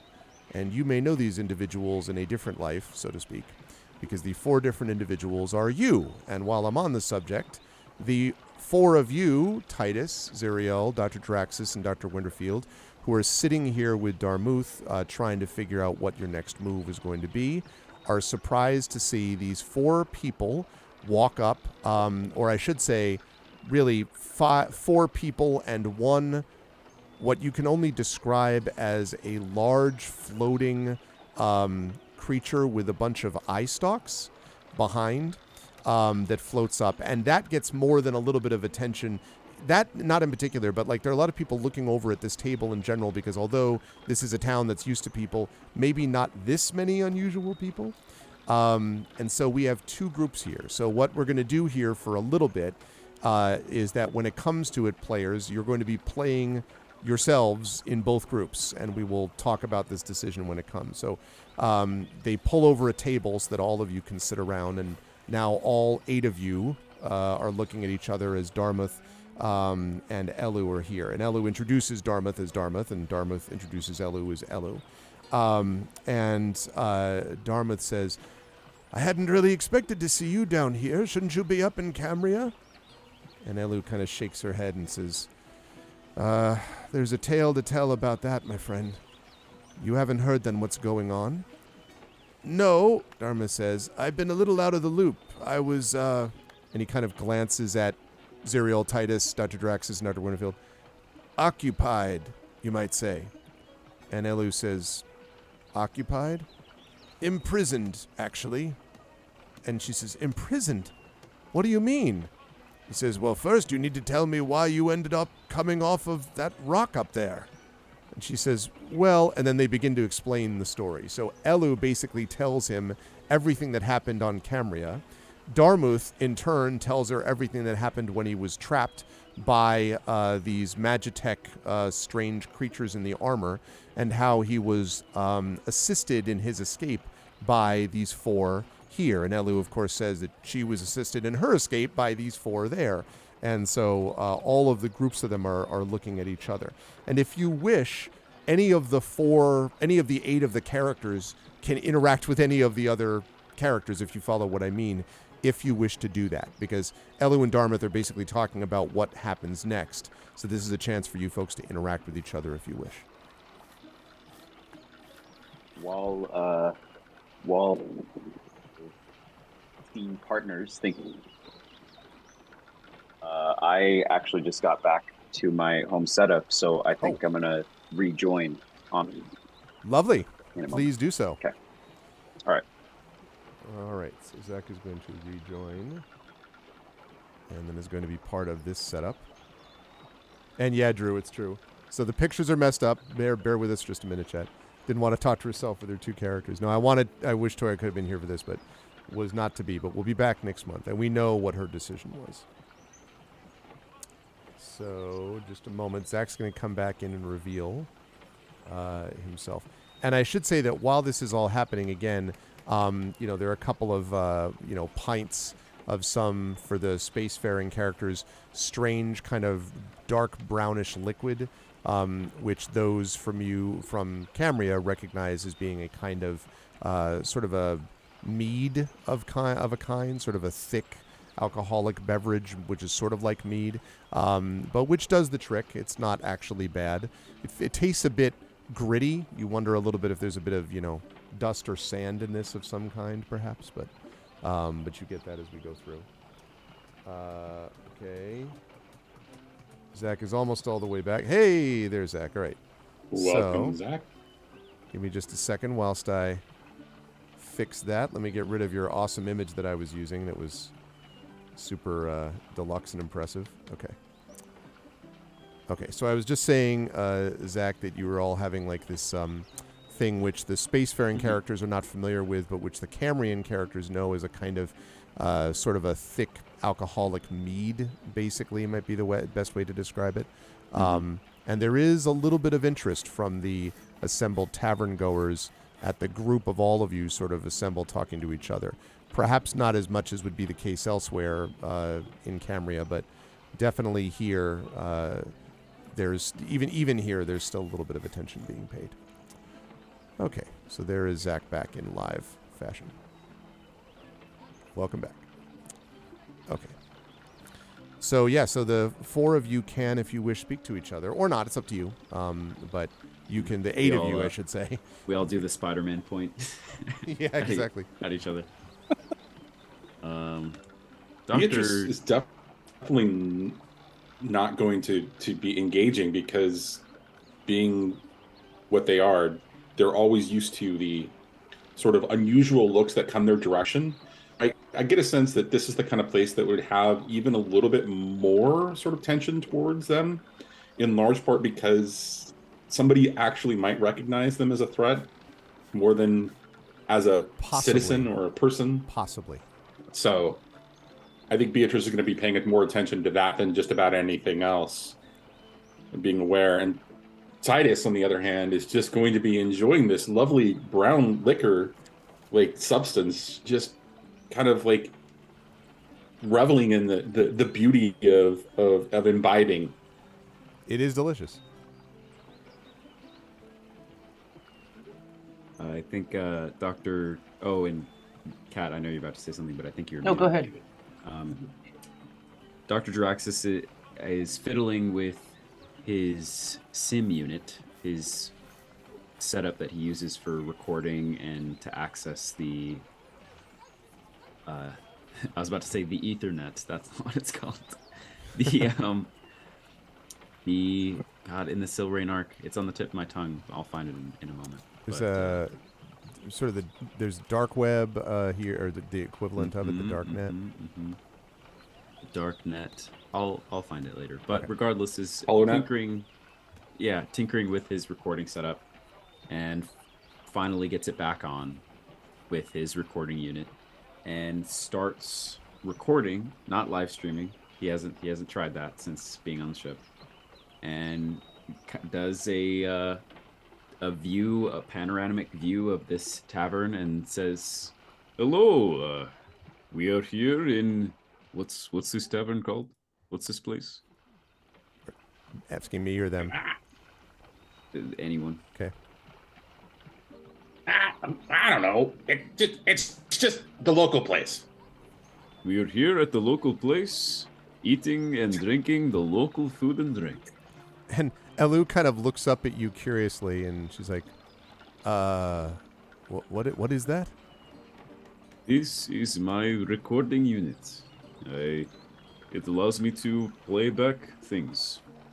I'll stop record and then sort of scroll and feed through, and then the same exact audio. This is my recording unit. It lets me record things and whatever I said.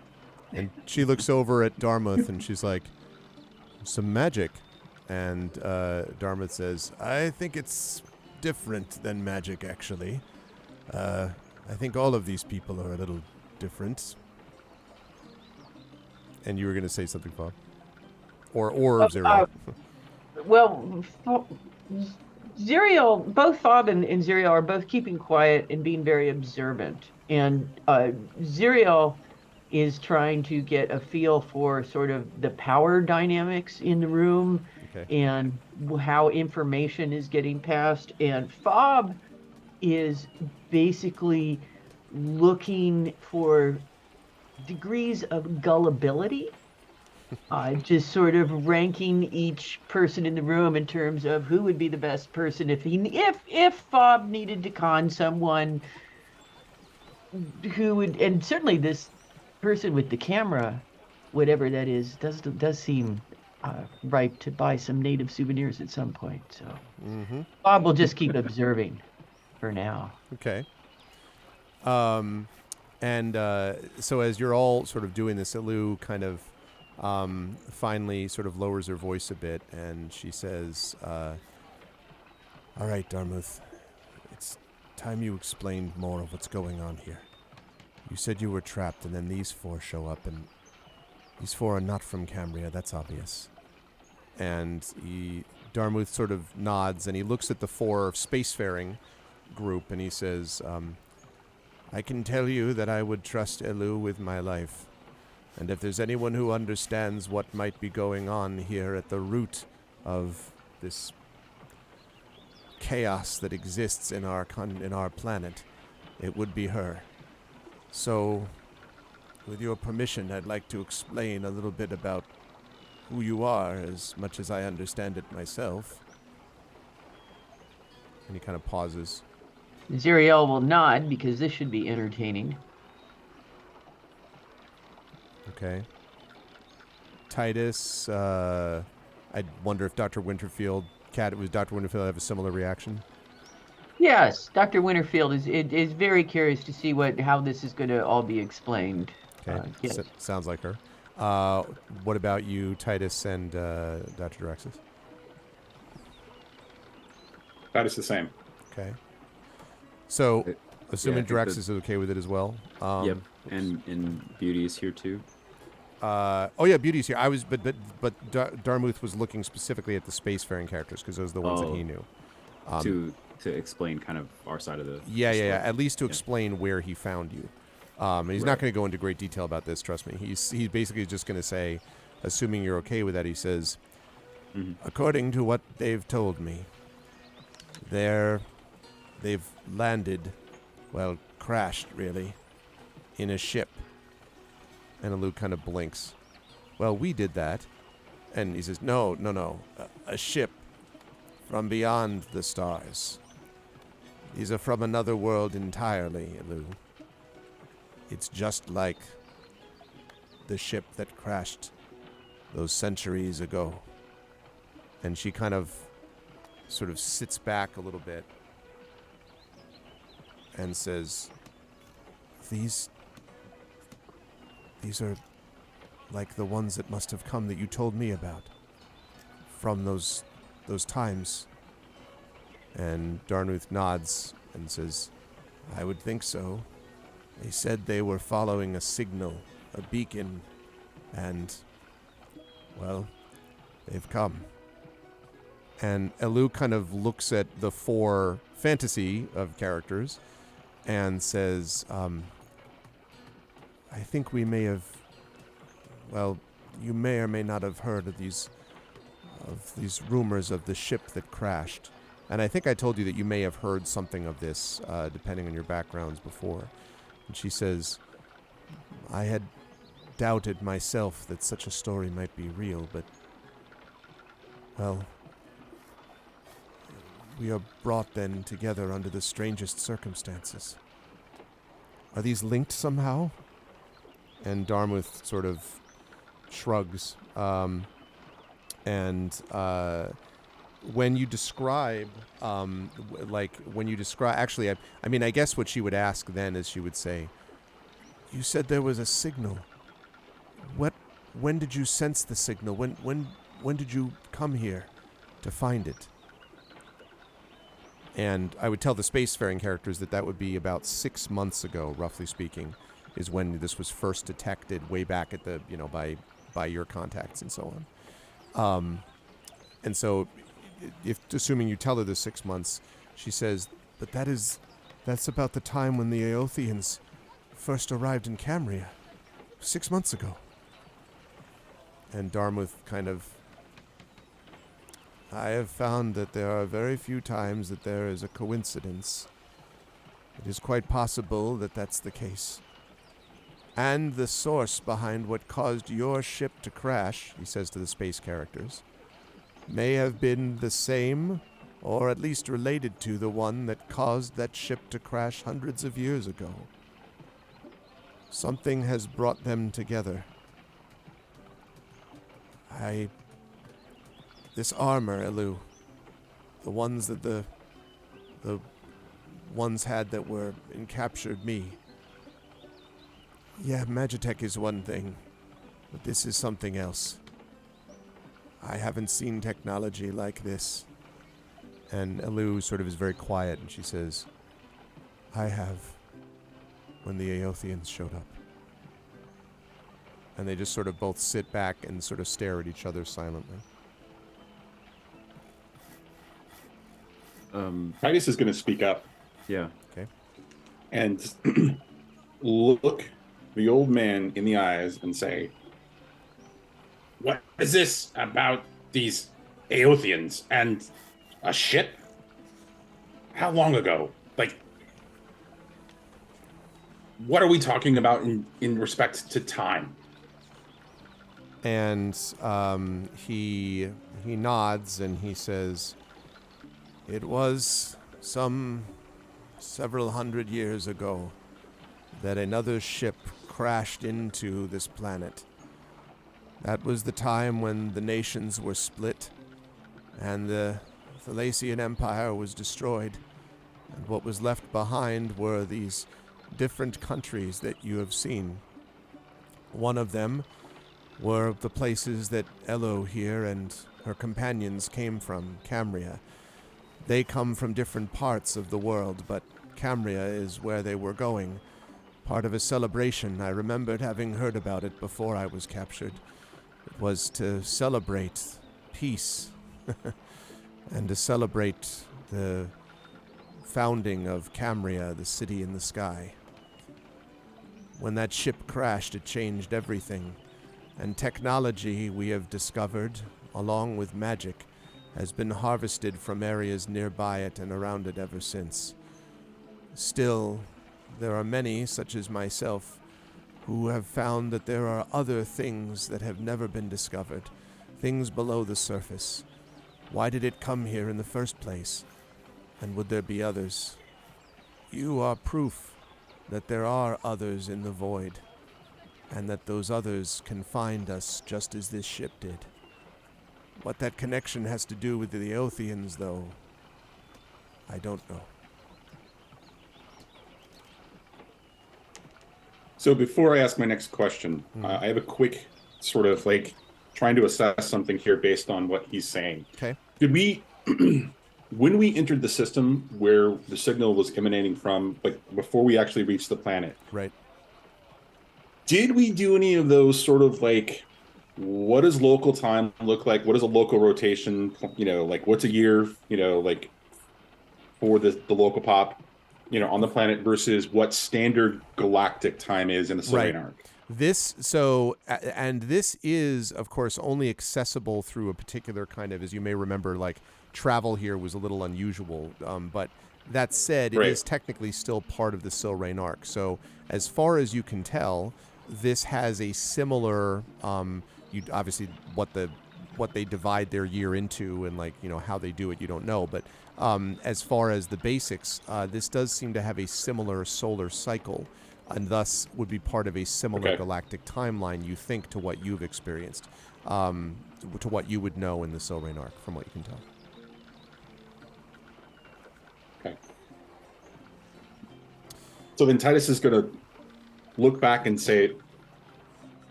what you call the void is filled with vast, large groups of interesting individuals. So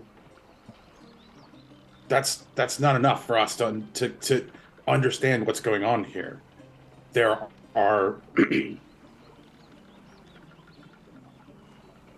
any number of our peoples across what we call the galaxy could have come here. What else can you tell us about the technology and the magic? It's kind of a This mixed sounds like another word that we use. Sorry, go ahead. He nods and he says, "No, it's quite right. There is kind of a, well, you might say a combination of magic and technology. You see, when that place crashed into the side of the planet, it, as I said, broke down the empire that existed here, and the technology and magic sort of fused. It had landed in a place that we call the Barrier Peaks. It is a strange place. Magic there is interwoven very close to the surface, and there are races there that live quite near, actually, to the surface, and supposedly come from the very core of our planet. That means, therefore, that they know as much or more as any do of this place. And so from that time, something happened. People found that they could do wondrous things. Some ended up studying at places like Renvarith and Camria. Others, like the people who lived in the Barrier Peaks themselves, went further underground, rejected the technology, said that it would destroy the core of the planet. And Elu says, and in the meantime, those who studied it and learned found themselves growing more distant from those who did not. Many of my people called those on the surface, especially the ones who lived in the Barrier Peaks, to be savages, almost animals, uncivilized. I am ashamed to say that I also believed in this myself, until I began to recognize the link we all share. I am sorry that I ever went down that road. It is a road that you were taught. You cannot blame yourself, not entirely. Many others who were raised in your direction did not end up changing their minds in the same way. The Void Scholars, those like myself, have chosen to study. It was not enough to know what existed. I wanted to know, my colleagues wanted to know what lies beyond. I always knew that there must be something there, but you have proven it. You are the answer to whether we are indeed alone in the universe, and whether the thing that smashed into our planet can do so again. I don't know whether your ship was as sizable as the one that landed before, but I do know that,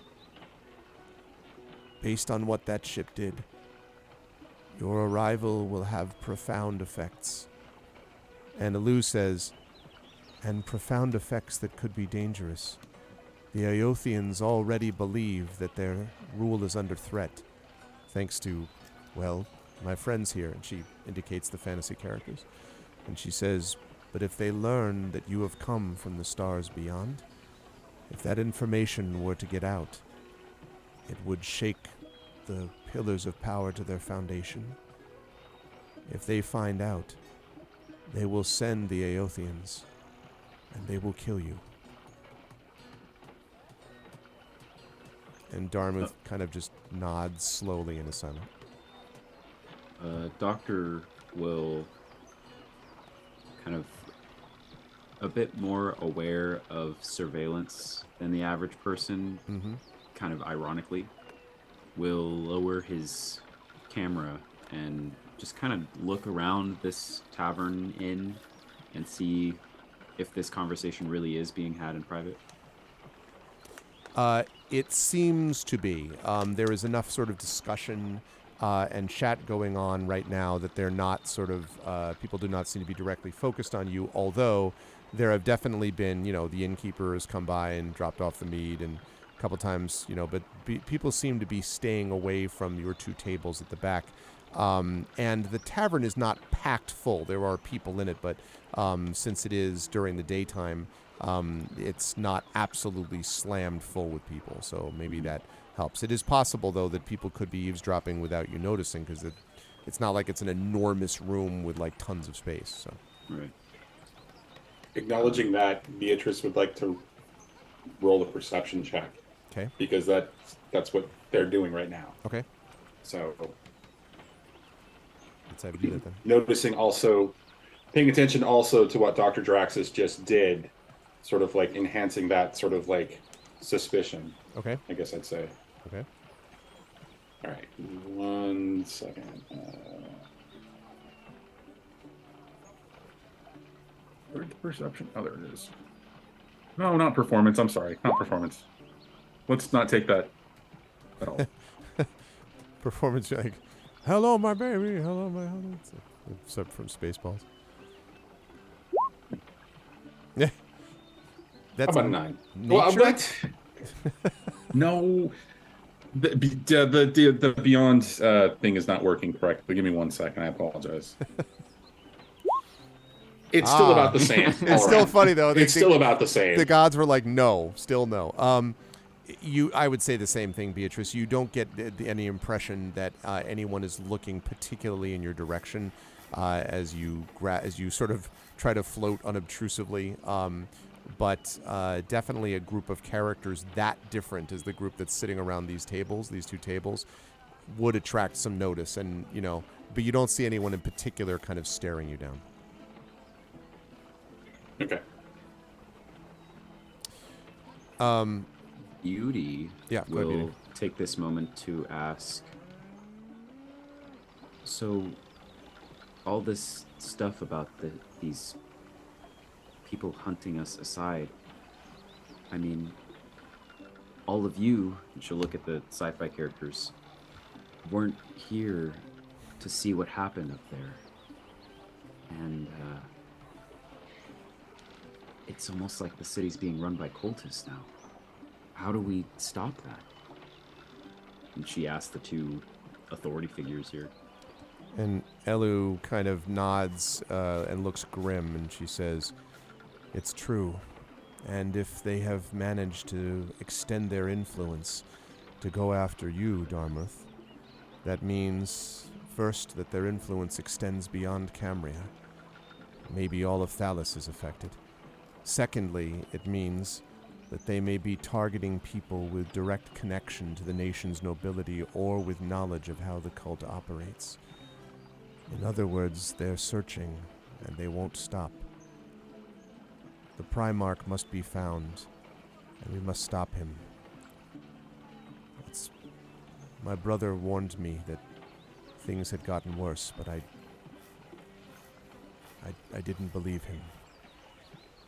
And Dartmouth sort of nods slowly, and he says, "I also could not have imagined how far things could have gone. But yes, somehow this cult must be stopped. And I imagine if we find out what is happening with these Aothians, we may also have the answer to what happened to the ship that you sought, and why this beacon has suddenly begun to signal again. All of it's connected somehow." And they kind of look at each other and sort of nod, and they say, Elu says, "Well, in that case, we need to work together." And Dartmouth says, "I agree. Combine the talents and knowledge of those that hail from this world, and he nods to the fantasy characters, and those visitors from the stars beyond, and he nods to the spacefaring ones. And perhaps we will have provided an advantage that the Aothians would not have expected. I must head home to Renverith. Once I get back there, I can warn our leaders of Camria's plight. And while I'm there, he says to the space folks, I also know a master artificer. They may have invaluable knowledge on how to repair your ship, and maybe that would help you as well. And Elu sort of says, that's fine, but repairing the ship doesn't solve the problem with why it crashed in the first place.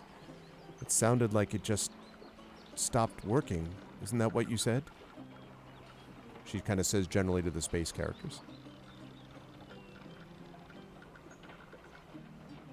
Doctor would kind of look around and then look at the pilot and say, it was more than that, wasn't it? Okay, so hold on a second. Remind me again, real quick. We dealt with a number of different things that happened during the descent. One was a loss of control. Yep. And what feels like power. But we also dealt with something else that was impeding us. That's right. There was a virus of some kind that had somehow gotten into the ship. And Zerial, I think, confirmed that too. But no one really knew where it came from, except that it happened to correspond with when you were closing in on this planet. Okay. So Titus is going to lean forward and say, yeah, it was a complicated landing that involved things that were physically, scientifically, technologically impossible, and a ghost is the best way I can describe it. We were possessed, should I say. And he turns to Jaraxxus and says, would you call what that was, in sort of like simplest terms, like possession? I mean, because it took over the ship, basically. I suppose, yes. And to be clear, the ship was possessed, not us. But I know that's right. The ship was alive. Realistic. And so neither Elu nor Darmuth seem to react to this in sort of a surprise sort of way. Probably in one case because possession sounds like something reasonable, in the other because it also sounds like some crazy technological thing. The Magitech connection may make this more believable. And Elu says, if that's true, then it sounds like something was trying to get you to crash. Yes. And she says, I think we were called to be here. And she nods and she says, I agree. If Darmuth is going to go and warn his leader of Camria's plight and find an artificer to fix the ship, then I think I know where I must go. I need to journey to Celis. That's where my parents reside. They need to know about my brother, for one thing, but also I can find allies for the people of Camria there, and I might be able to get some people to rally against the Aothians.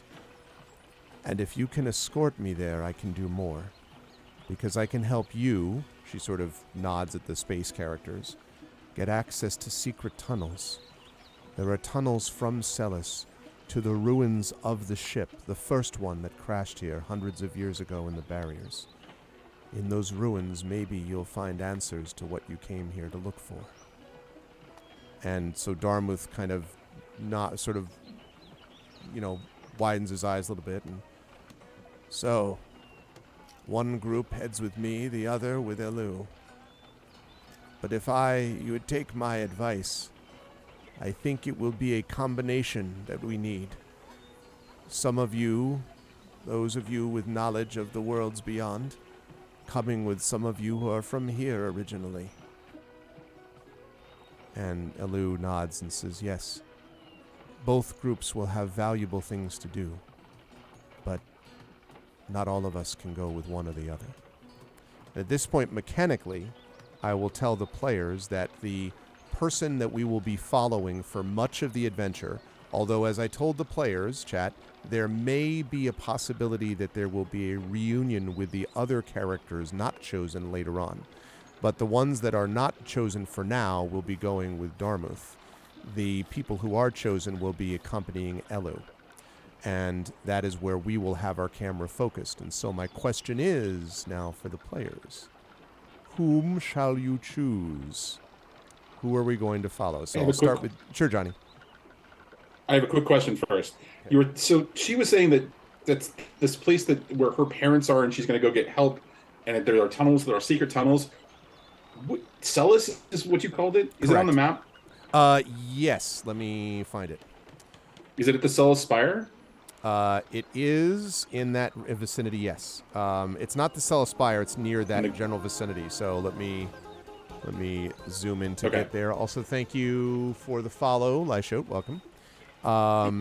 Yes, so Celis is, because it's, I have to zoom all the way out. Okay. So there's Camria, there's Renvarith, there's Starmount, there's Evisceria. Yeah, so Celis is basically over here in the sort of in the Ashen Wastes, although I think it may be sort of right on the border. It's not on this map, but I think it may be right there. So you would need to go basically, I mentioned that you were in this cleft right here. You're at the very top of it. Means you're going to have to go through the Badlands to get there. In the shock of all recorded time, you're going to have to go through this not so hot, wonderful place to get there.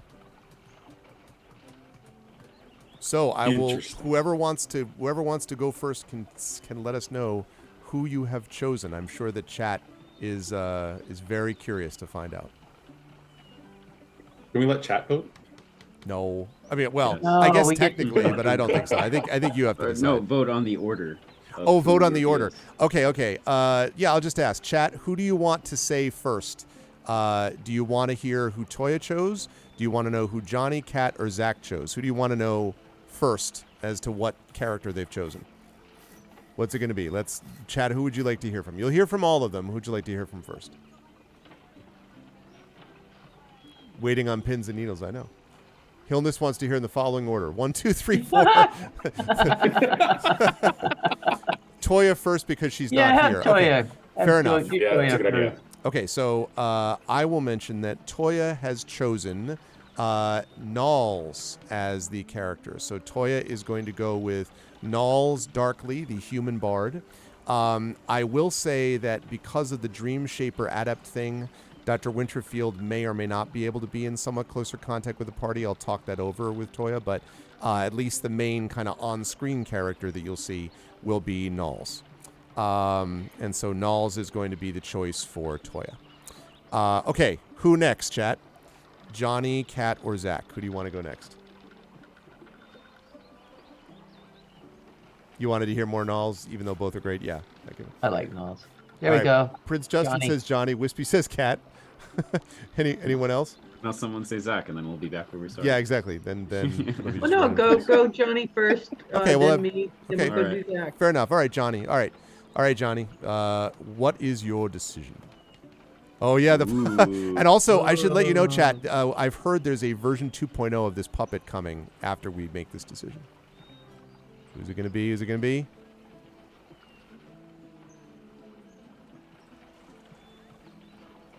Titus. Titus. So Titus. far, everybody seems to love Titus, so we'll go with Titus. So we've had one choice that was fantasy character, that was Nals, and one choice that was space character, and that was Titus. Okay. Well, chat seems to like it. Emily's 2 for 2 so far. All right. Well, Kat, that leads us up to you next. I'm so tempted to just draw this out, but I'm going to go with the one I know everybody else wants as well, which is Fob. Fob. So Fob, the Lizard Folk Rogue. So that gives us 2 fantasy and 1 space so far, 1 as per Genesis. I know Emily's going to be pumped up about that. Yeah. I knew that was happening. Prince Justin as well. All right, that leads us to Zach. So we have 2 fantasy, 1 space so far. Zach, is it going to be the human warlock Beauty, or is it going to be the Denduzi cybermancer known as Dr. Jaraxxus? Mm-hmm. Well, something I just had to remind myself is the Cybermancer in Esper Genesis is very similar, sort of based on the Warlock in D&D 5th edition. So either way, I'm going to be playing Warlock. But Fair. which I didn't necessarily plan, but it's going to be interesting. I will be playing Dr. Jaraxxus and recording the exploits of this group at every step along the way. I love it. 2 fantasy, 2 space. Exactly what we hoped for. So there are your 4, chat. It is going to be Titus from Johnny, Nulls from Toya, Fob from Kat, and Dr. Jaraxxus from Zach. I love that arrangement. Not because any of the other 4 were bad either, but like I just think it's a good combination. I think people are 4 for 4. Yeah, everyone in chat is really happy about this too. Good. Good stuff. So having made that decision, the sort of Elu and Darmuth, kind of arrange this. And I should say, by the way, that both of the party, everyone individually, is given 25 gold pieces, which is going to be important in a moment because you're going to have to do a little bit of shopping here before you head off into the waste. Everyone in the fantasy group? Both groups, technically. So you can just add that to your characters before you bid a fond farewell for now to them.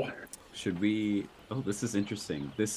I'm sure we'll probably discuss this later and you have more stuff, but I am curious, now that we're explicitly playing a module that's designed as a meld of both systems, what sort of the limits of that will be. Like, here on an Esper Genesis character sheet, I'm going to add gold in the cubal slot. Yep. Yep. Anyway, maybe we could talk about when we level up to 3 and like what we choose. Because, for example, Cybermancer and Warlock are very, very similar. So, like, would it be possible for a Cybermancer to learn a Warlock spell? Or vice Depending versa? if they come across places where that could happen. So I would say, maybe is the answer to that. Also, I forgot to put this out here before, but this is a picture of the inside of the Vale's Rest. So my apologies for not putting that out before. But you can see that it's a decent size, actually, for a tavern, but it's not enormous. But that's basically what you can see there. And again, I should point out, too, those are lanterns, but they do seem to be glowing without, from this fantasy character's point of view, a, obvious, candle or flame, which indicates that this may also be Magitech technology, something which probably both space and fantasy characters would note a little bit about how this all works. And so after speaking a little bit more, Darmuth says, well, in that case, we should probably move as quickly as we can. I think it's important that you spend the time that you need to get your resources, but I wouldn't spend more than, at least more than 8 to 10 hours here. There are, of course, people already pursuing both of us. This is the other thing. Perhaps if we split up the way we're planning, they'll head towards one or the other of our groups, and perhaps that means we can reduce their numbers. And Elu nods, and she stands and embraces Darmuth and says, stay well, old man. It's important that I have you around if I'm going to learn what things were like in the old days. And Darmuth kind of grins, and he says, yes, well, if you don't have me to teach you, you'll never be able to amount to anything, will you? And his eyes kind of sparkle. And he says to the space characters, Dr. Winterfield and to Ziriel, and he says, thank you again for your... Oh, wait, no. Actually, he says nothing because you're coming with him. He says to the ones that are staying with Elu, sorry. So he says to Titus and to Dr. Jaraxxus, thank you for having helped me, and perhaps our paths will cross again. In the meantime, you can trust that Elu will lead you in the right way. And if Elu trusts these, then I trust them also. That said, thank you, not just for saving me, but for having made my life's work mean something. And he kind of nods at you. And you can all, space characters and fantasy characters, bid your farewells to the respective peoples, if you wish. and then they head out, and we are left with the four of you who will have to get to know each other as well. Now, there is a travel, because this is a travel haven, there are a lot of shops and services, and in fact, you're sitting in the only place that actually has rooms where people could theoretically stay that's for like the public. There's not a lot of residential space around here. But Elu does offer to pay for a room so that you folks can stay overnight and basically get a long rest in. There's also the innkeeper Call here who knows obviously stories and rumors from across the wasteland. You could talk to them. And there are a couple of other places. You could explore a bit of the town if you wish. There are a couple of other buildings you haven't seen yet that you could take a look at. And there's also, of course, a general store and a trader's market where you could try to track down supplies too. So I'll leave that up to what you folks would like to do. Yeah, it's actually Khal, Wispy, not Call the innkeeper like that. But yes. So, is there should I say a buy list of some kind that is equivalent for? Yes, there is. Sort of like more than just okay. There is. You can actually buy. So you can buy equipment, basically miscellaneous gear and equipment here, and that's stuff that you can do based on the 5e tables, so basically a Dungeons & Dragons 5th edition sort of standard available stuff. However, most of the sale prices at the Trader's Market are going to be basically almost double the normal price. I mentioned that this is sort of like what the market may bear, though you can try to bargain them down if you want to try to persuade them and all that kind of stuff, so you can do that. There's also the general store, which is called Gawain's Provisions, and that has like basic, packs and rations. You can get miscellaneous gear and equipment, but if you want to get things like potions of healing, stuff like that, that sort of thing you would need to get at the Trader's Market. And for the space characters, Jaraxxus and Titus, there are not technologically advanced things here particularly, although certainly you'll find those presumably elsewhere in the Badlands and so on, but not in the Trader's Market. This is mostly for more fantasy-oriented characters. But everybody needs to eat, though, and certainly potions of healing work just as well on you as they would on the fantasy characters.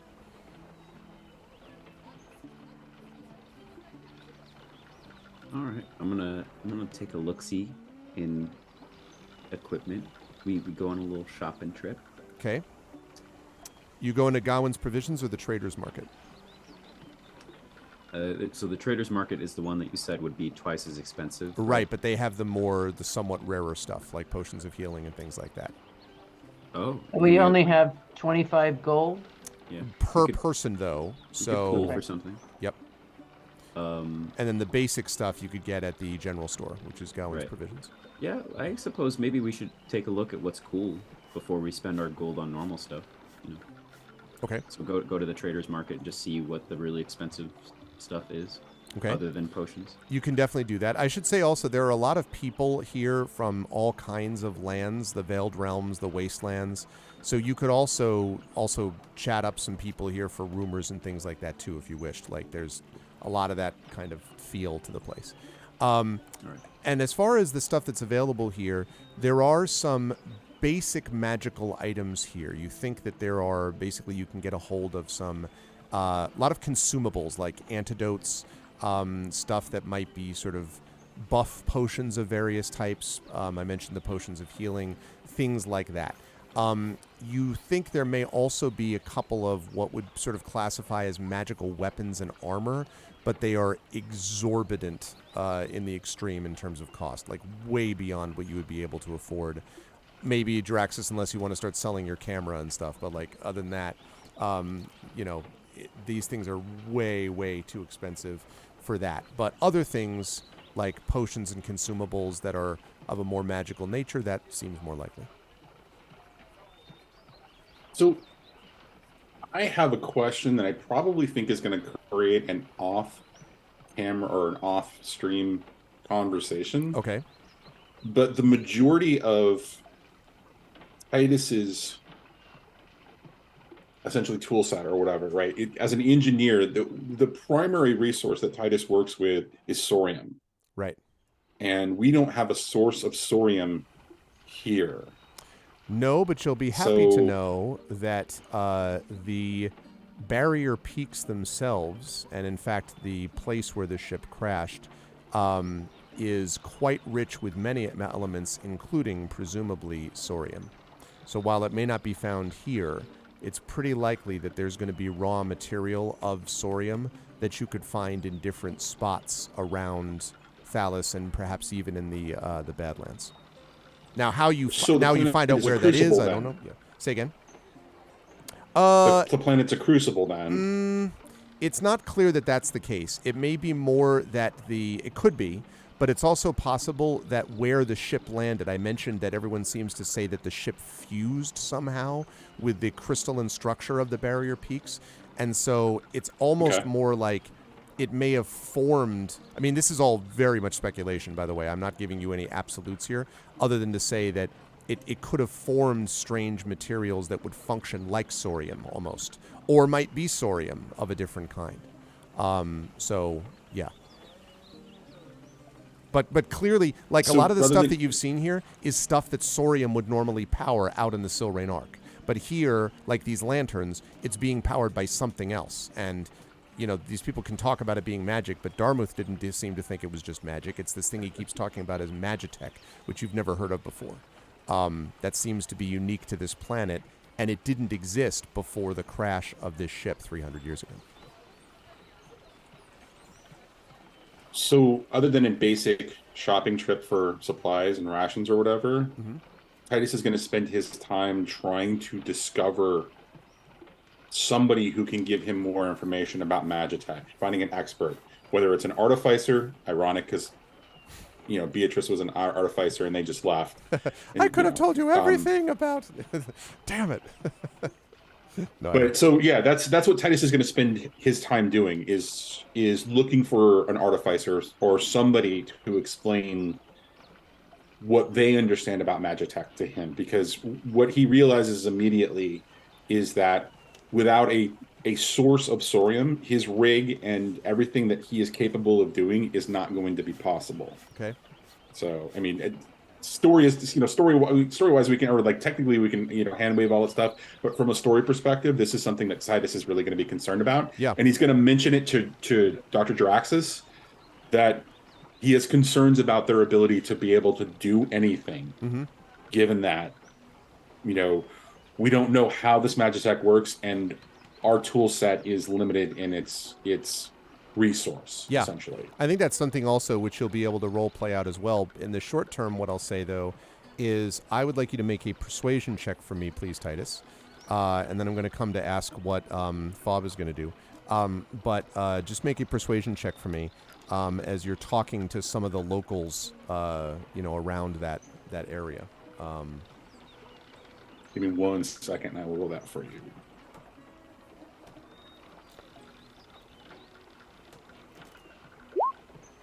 How about a 12? So, let me make my own roll then.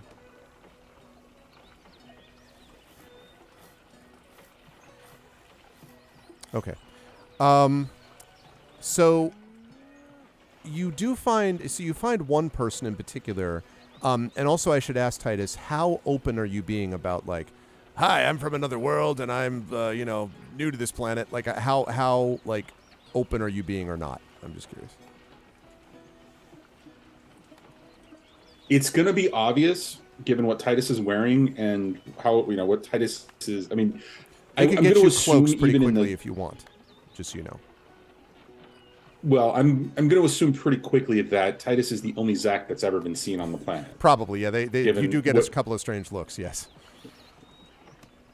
So Titus is definitely going to start disguising himself a little bit more, but in that, it's less about I'm from another planet, and it's more like, you know, I've got some questions. You know, I just learned, like running around, basically, you know, doing the whole like, I'm really curious about Magitech kind of a thing, right? You know, but not doing it in a like an obvious sort of like, you know, kid-like way or like, like youthful or immature kind of a way. Really kind of just making it very clear that I'm seeking the deepest knowledge possible, including if I'm going to have to go to the underworld for it. So Like he's being very tactful right, about right, it. right. So as you ask, you do get a lot of people that are kind of like, don't, no, thank you. You know, like they don't even know how to respond to you. A couple of people who are kind of like, well, I could sell you just what you need, which is not exactly what you're looking for. But you do get one person who tells you a little bit about Magitech and the fact that there are energy sources that you can find in different places, some which get sold and some which get harvested from the barrier peaks, that is used to power some of this Magitech technology. And he says one of the best places to do that is Camria. And you've already heard, Titus, a little bit from your new friends about how Camria is maybe not the best place to be going right now. But the other place that they talk Right. about is, I mentioned before about Celis. And one person tells you that when the cataclysm first happened, and the ship crashed, and then later on the Thalasian Empire broke out, there was this catastrophe that happened around this place called the Celaspire, which I showed you on the map previously. And in fact, I will show everyone else by taking off the Veil's Rest for a moment. So yes, it's down in the bottom left, chat. You can see it there, the Celaspire and the Ashen Wastes. There are storms around there, these magical storms. But according to this one person who says that he's come from the south of the Badlands, from the area of Celis upwards, he actually came up and through Wormwood, which you can see at the bottom of that trench there, that the storms have gotten much worse over the years, and that some of the storms now reach beyond the Ashen Wastes. And he mentions that because he says, if it's true that Magitech has been becoming more available or usable by people, it either means that the people from the barrier peaks who have been warning against its use are right and we're damaging the planet, or it means that the magic is becoming more powerful. You might be able to channel that power, capture that source for yourself. But the point is, the magic isn't just staying in one place anymore. These storms that have this incredible energy are spreading. And that means that the sources of energy that they come from must obviously be usable too. So his suggestion is, if you go into the Badlands, if you head to the south, or if you go to the Barrier Peaks, you might be able to find some of the material you need, or have it traded to you from some traders. While you're in the process of doing that, Fob, what are you doing while this is happening? I would actually, I'm going to do some shopping for supplies, but I'd like a little bit of time to kind of go through the list and think about it. Okay, sure. We before, can. That's fine. We can. next session. Before next session is but- totally fine. Yeah, but that's what Fob is going to do. Is just pretty much that's it. Yeah. Okay. And last but certainly not least, I think we talked about, and Nulls will probably sort of just contemplate, the existence of the world till next time. Jaraxis, I know you said you were sort of looking at some basic supplies maybe, but you also wanted to check out the town. Was I right about that, or not? Yeah, and I think Jaraxis will, maybe next time too, but ask around the town with the intent of finding out more about the surrounding area and the Badlands, and sort of, given what we know about our plan, maybe what to expect from local rumors about things that are there. Okay. Let me have you make a persuasion check, too, for me, please. Oakley dokley. Maybe they're take a just look. juvenile delinquent lands. Maybe they can be redeemed. All right, here we go. Yeah, they're misguided lands. Is what they are. 9. It says beauty, but that is what I got. 9. Okay. It's you get a lot of people that don't sort of give you a lot of details about the Badlands, except to say that there have been a big increasing issues with the tolls over the bridges. And in fact, when you talk a little bit about this with Ilu confirms that one of the best ways, and one of the ways that she was planning on going, but she was obviously going to talk it over with all of you, was to go and use a couple of these bridges that cross over this cleft to be able to head to the south, and that the bridges have tolls which are often collected by Now, she refers to them as trolls. Now, Dr. Draxus, you don't know, you have this image of people, mocking an online image of something, like some of the comments, some of the Yeah, nastier I'm like, comments on your "Oh, videos. I'm well aware. You don't want to mess with them. Yeah, but basically tells you that there have been problems with the bridges, but other than that, you don't get a lot of information about what is to await you, except that people come from and out of the Badlands all the time, but it's dangerous, and apparently getting more dangerous as time goes on. Okay. And I will say that as all of you prepare to, having done your various errands and things, retire for the night, and we'll talk again about supplies and all that stuff, as Kat mentioned about FOB. We can do that before next session. You are given this room that, again, Elu purchases in the Vale's Rest. And so as you're all able to sort of drift off to sleep, you are able to look out the window at the sky above. You think you see, a number of twinkling stars, maybe one of them, which seems to be more fixed in place. Maybe that's Camria, far above you.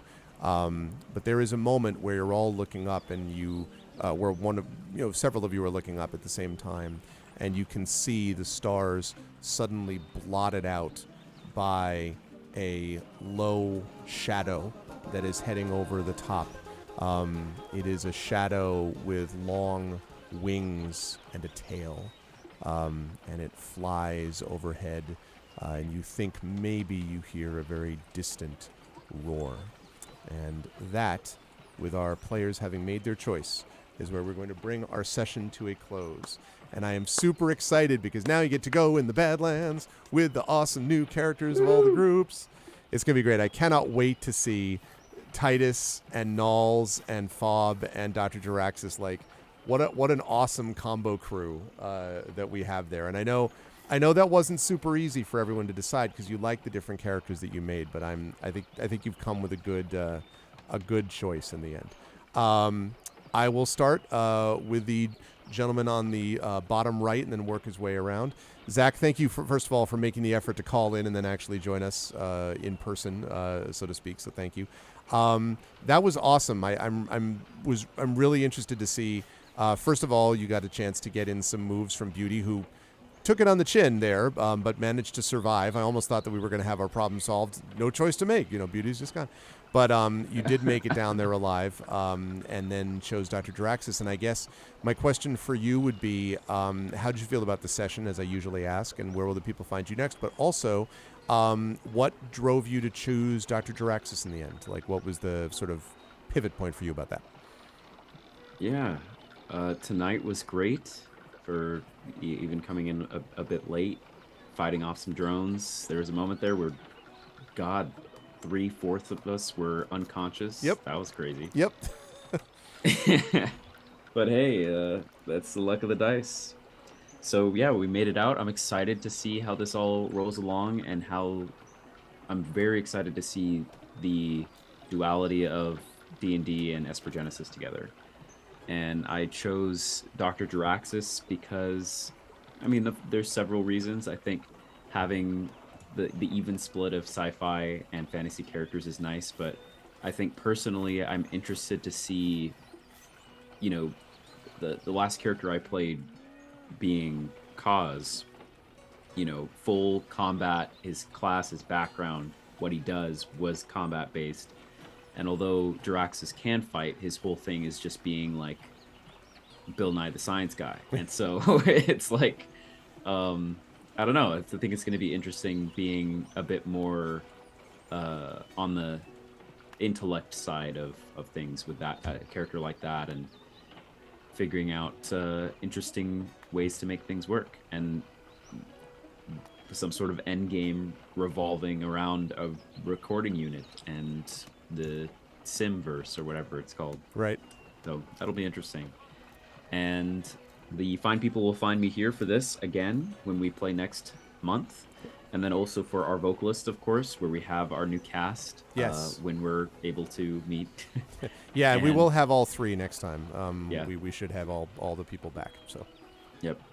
And otherwise soon for other things close to around the favorite time of year here on Arvin Elrond's channel. And that's that. That's right. Zach will be joining us for Arv. I have now officially announced that. So Okay, Zach, good. Yeah, Yes, Zach, I'm going to be there. Zach ArvCon, will be it's at gonna be great. ArvCon. Yeah. We'll be at the live Klein kickoff event, which is so awesome. Yes, I'm super it's gonna excited be about awesome. that. It's going to be great. Thank you, Zach. Good stuff today. And Thanks. and Dr. Jaraxis, Drew said in chat that you just wanted to do his voice.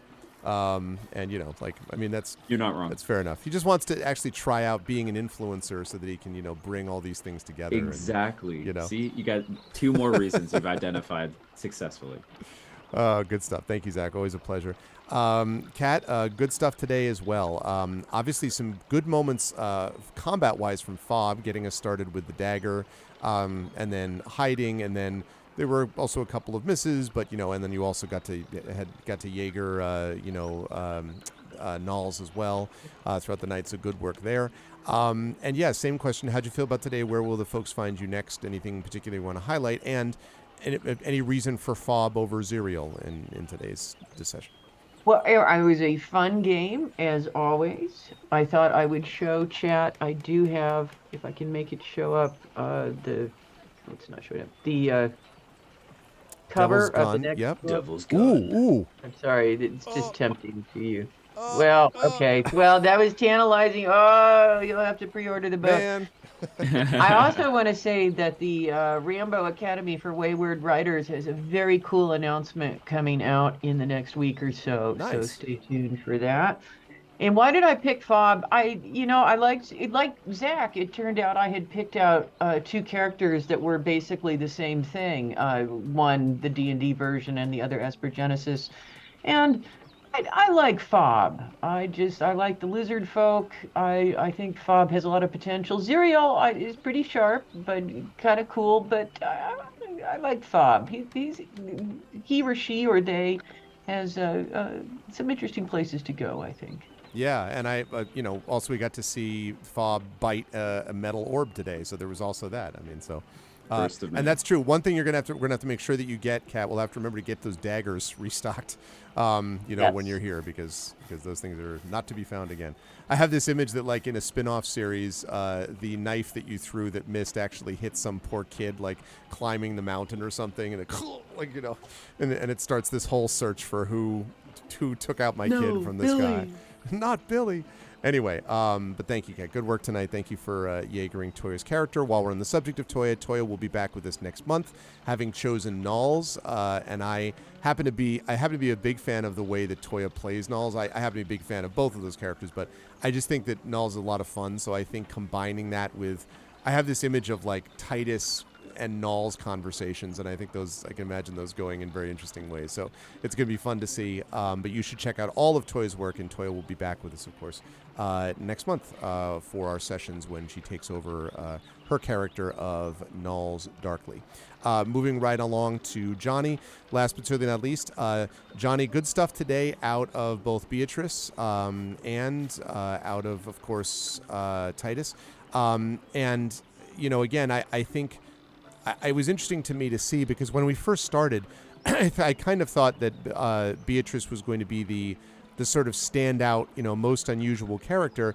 And I still think that down the line, I still think it's a cool character that has stuff to go. I think you're right that a lot of people just really liked Titus's personality and kind of got into Titus the character, and maybe that was one of the things that people were like, oh, but Titus is really cool because Zeks, were really cool in the way that you've played them.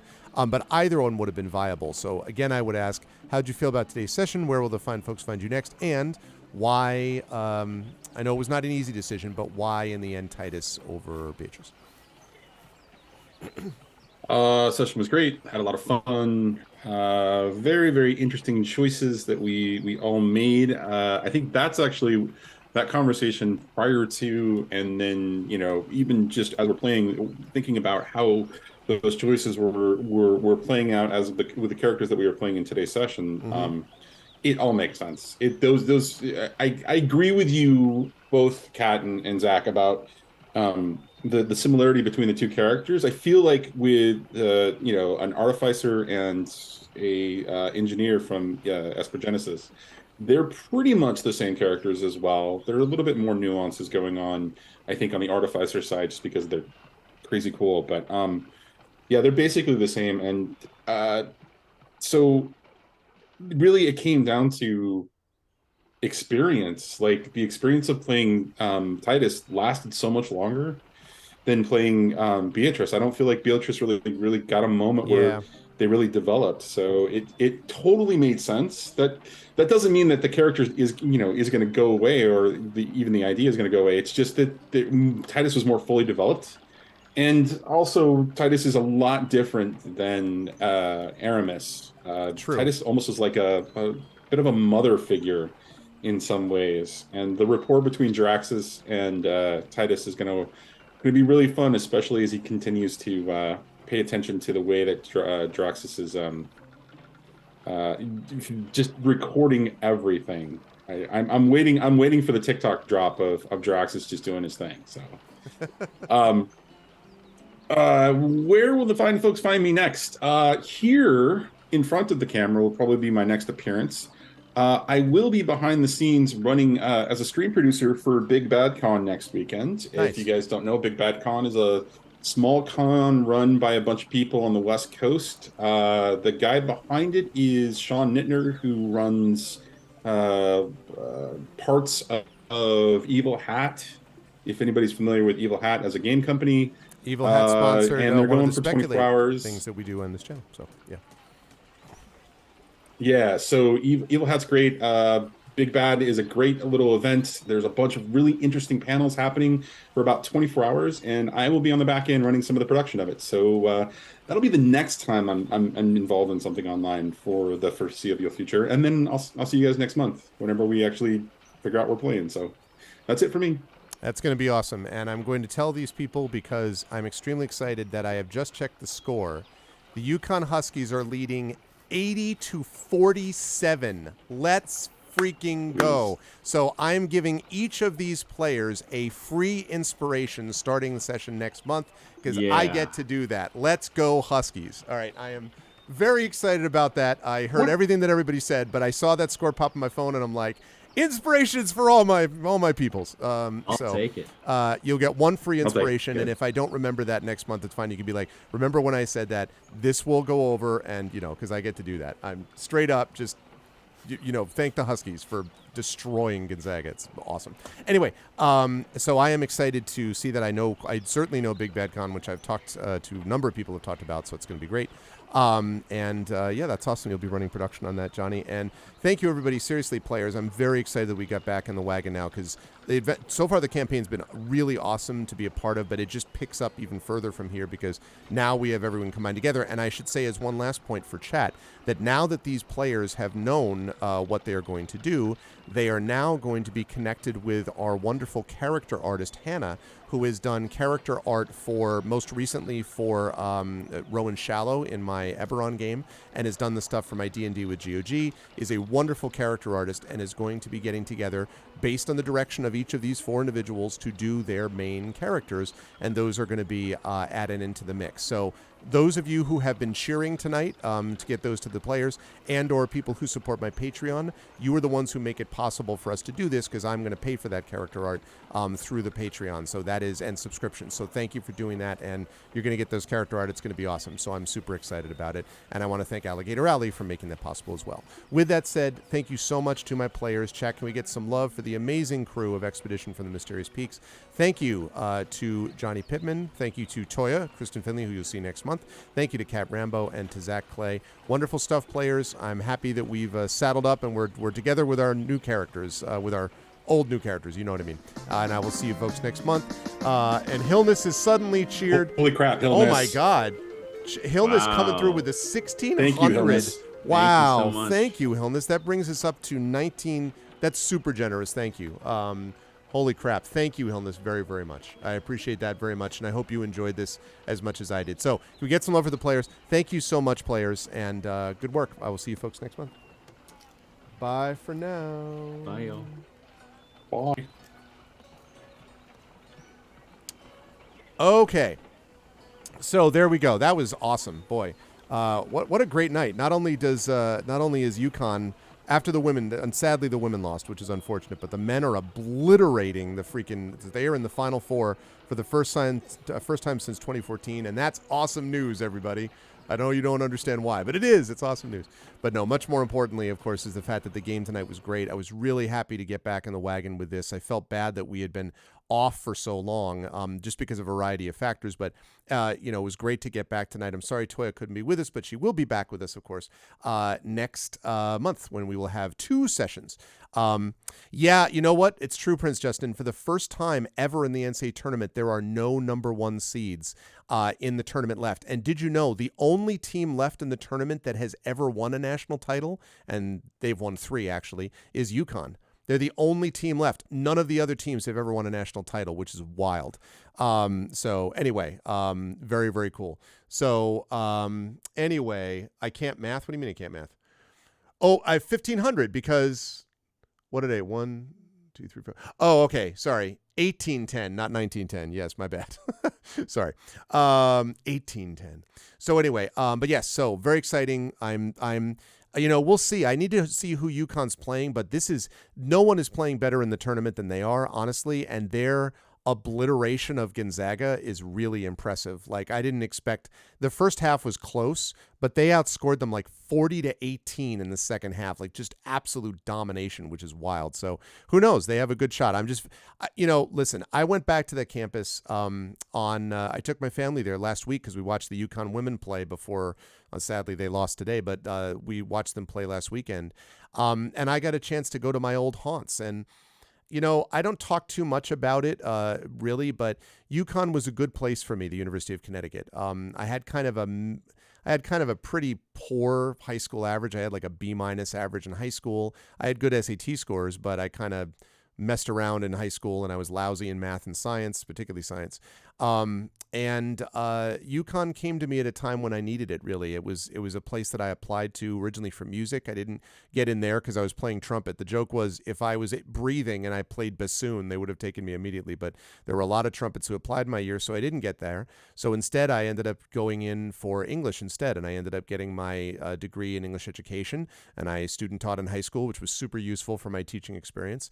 And then I got my master's from UConn as well. And then I moved on to Brandeis, where I got my doctorate and got to Bade and met my wife and all that other stuff happened. But UConn was a very important part of my life during the mid-90s, basically from 1990 all the way up through 1996.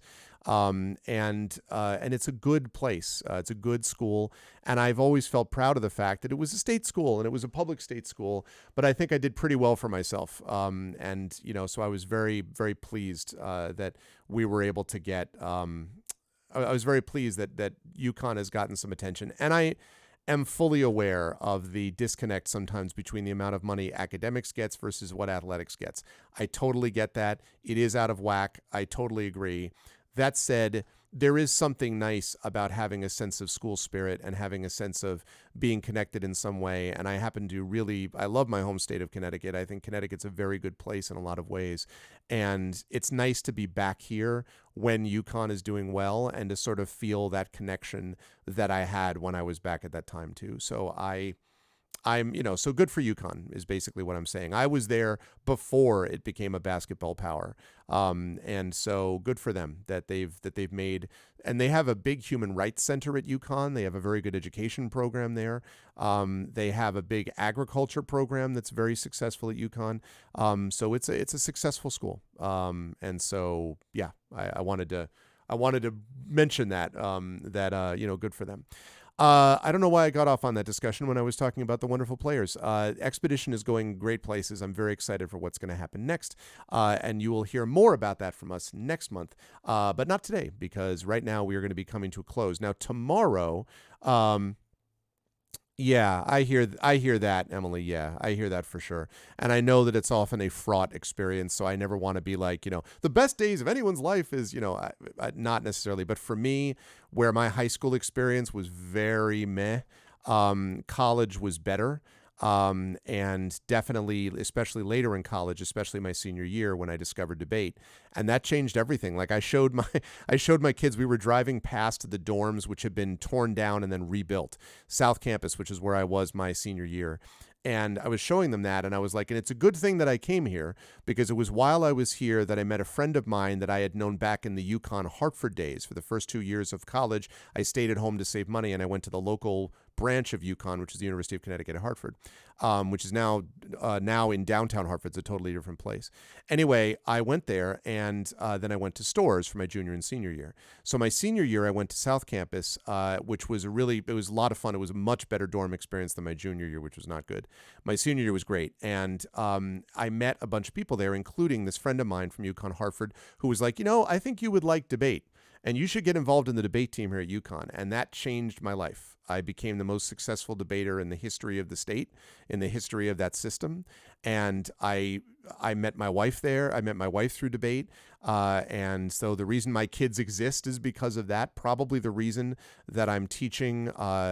I would have probably been teaching in college anyway, but I don't know that I would have been at St. John's. Probably not, because one of the reasons I applied to New York schools is because my wife was doing her MSW at Columbia. And so I came down to St. John's. So I did that. And I don't know that I would have done any of this, any of the public speaking stuff here. I don't know that I would have done any of the stuff that I do with streaming if it were not for having gone that route. And it all started my senior year of college, where I just happened to be in the right spot. So it's funny how things work. Oh, listen, Shadowed, when we were doing World Debate Championships, we often used to say that we thought that the reason that we did well was because this is the mid-90s, when there was a very heavy and understandable anti-American sentiment on the world community. And so we often used to say the reason that we did very well in the World Debate Championships is because people thought we were UConn, like some strange Canadian school. And it wasn't until later they're like, wait, does that University of Connecticut stop them? But then it was too late. So we had to joke. we used to joke about that either way. So, yeah. So I'm glad that it ended up. I'm glad that it ended up the way that it did. So good for them. Good for them. I feel proud to be able to be coming from a public school environment all the way up until I got to Brandeis. And I'm very, Brandeis obviously has a special place in my heart too. It's where I got my doctorate. But those UConn days were great too. And I'm glad for that community, and I'm glad for that campus and for those people. So anyway, but we will have a Speculate event, a recorded Speculate event that will be getting broadcast tomorrow. I don't know exactly the time. They're going to have to tell me, but it will probably be the evening, maybe 6 or 7 p.m. Eastern. Then we will be off on Monday, and on Tuesday, we will be back here with the Patreon Fueled Chat Chosen Game of the Month, which is a house full of cats.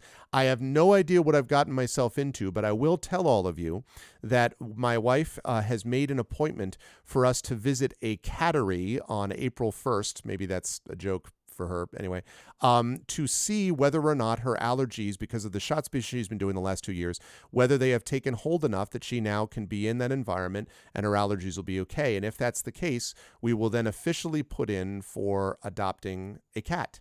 And having a pet back in our home. And we're starting with a cat. We are going to get a dog as well. We want to have a cat and a dog.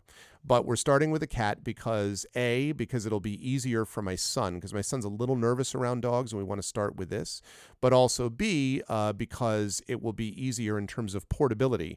Like when we, travel from place to place, cats can be more portable than might be the case otherwise. So we're going to a cattery, so it is very ironic then that I am playing a house full of cats, before that, to sort of get us set up. And I'm more of a dog guy than a cat guy. I always have been. But what the cat we would be getting is a Siberian, which is the one that there's no such thing as a hypoallergenic cat, but it is much more hypoallergenic than other cats are. It's also much more dog-like than other cats are. And so I do like cats that are more like dogs. And so I'm going to be doing that. So isn't what? A cattery an establishment? What? They call it a cattery. No, it is not an establishment for women to... What? Configuration Queen? What the heck? It says literally online... No, can you get one of those hairless cats? We could. That one I kind of vetoed. I'm like, I don't want to have a hairless cat. That's just weird. I don't know. So I was that. So yes, that game will either be amazing or a catastrophe. It is true. But now that we've played Purgatory, we know that cat games can have some power, so that they can have some good stuff, as you all know. So anyway, I am excited to do that, and I'm also feeling good about stuff in general as I come out of this. I've finished a lot of heavy midterm grading over the last couple of weeks. Is now pretty much done. I'm finishing up with revisions on Renegade, which I'm going to be sending Emily's way tomorrow evening. Then Emily and I have some more work to do on Writers Symposium stuff. And I'm going to be working on Heretic, which is the final book in the Grey Assassin trilogy, which will be coming out next year, whilst doing other things as well. And of course, 2 months from now, we're going to be doing the Klein event for ArvCon. So I'm excited about that too. So there's a lot of good stuff, I think, coming our way, and I'm glad that I'm coming out on the other side of it. Yes, I thought about that, but Sphinx cats, those are the hairless ones. Yes, I know. They're intelligent. They're great at learning tricks. They're also hairless. Right? The Sphinx ones are the hairless ones, right? There's a Mexican breed. There's a Mexican cat breed that's hairless, I believe. But I don't think that's a Sphinx cat. So the Stack the Cats game, I am not familiar with that one. I do not know that one. Chihuahuas, yeah, no, that. Well, no, those are dogs, though. Chihuahuas are dogs, but yeah. The Sphinx cats are hairless. The Egyptian version is stony. Well, actually, Siberian cats, by the way, are pretty new to the States. They only actually got to the States in the late 90s. And yet they are a cat that's been around for a long time in Russia and Siberia originally. Kind of a breed of domestic and feral cats with like this very thick fur that they use for to protect them in cold climates and all that stuff. So, Chihuahuas have marketing that says they're dogs. Even the yapping, right? They tell the cats, they're like, the cat's like, do I go meow? They're like, no, yap, yap, yap, yap. You have to bark. Yap. I don't want this bone. Listen, do you want people to kick you out of the house? Just take this bone. Oh man. Anyway, but I'm looking forward to stuff going forward, and I want to thank all of you for having been with me through all of this. I know the last month has been very up and down in terms of channel stuff, mostly just because of so many things with illness and with players' illness, with me at one point earlier on a couple of weeks ago and stuff. So everybody is feeling much better and is making their way back. So I think you'll find April will be a much more stable month, and May obviously is going to be a very exciting month because of ArvCon, and then that'll lead us into what is going to be a really exciting summer to come. So it's going to be great. Siberian cat is the one that looks like Ron Perlman.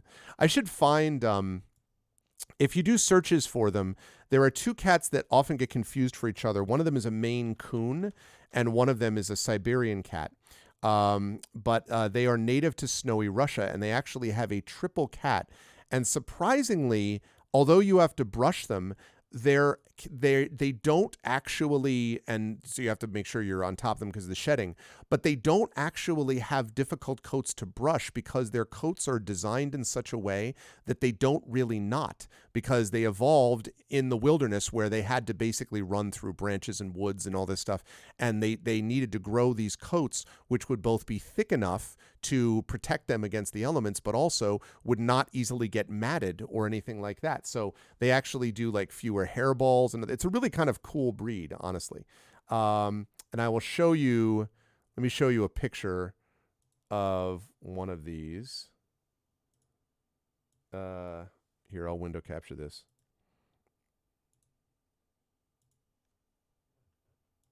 There. They're very intelligent. They're extremely friendly, and very friendly to humans. They're friendly to everything, basically.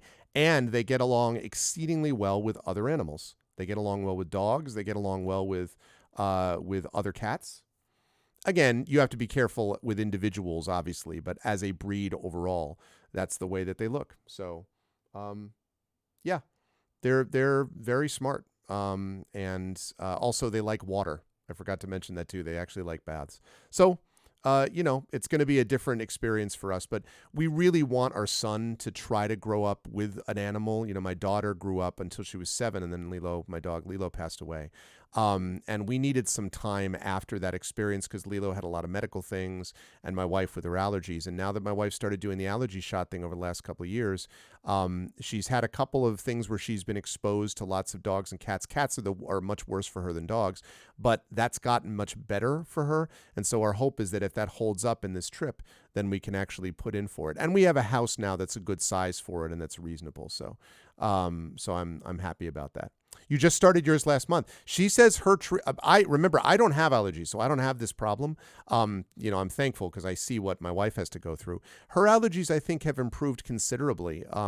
I don't know yet about the pet allergies, which are the worst, but she was also allergic to dust, and she can also be allergic sometimes to grass too. But the worst ones are dust and especially cat dander, not the hair, it's the cat dander that really gets up.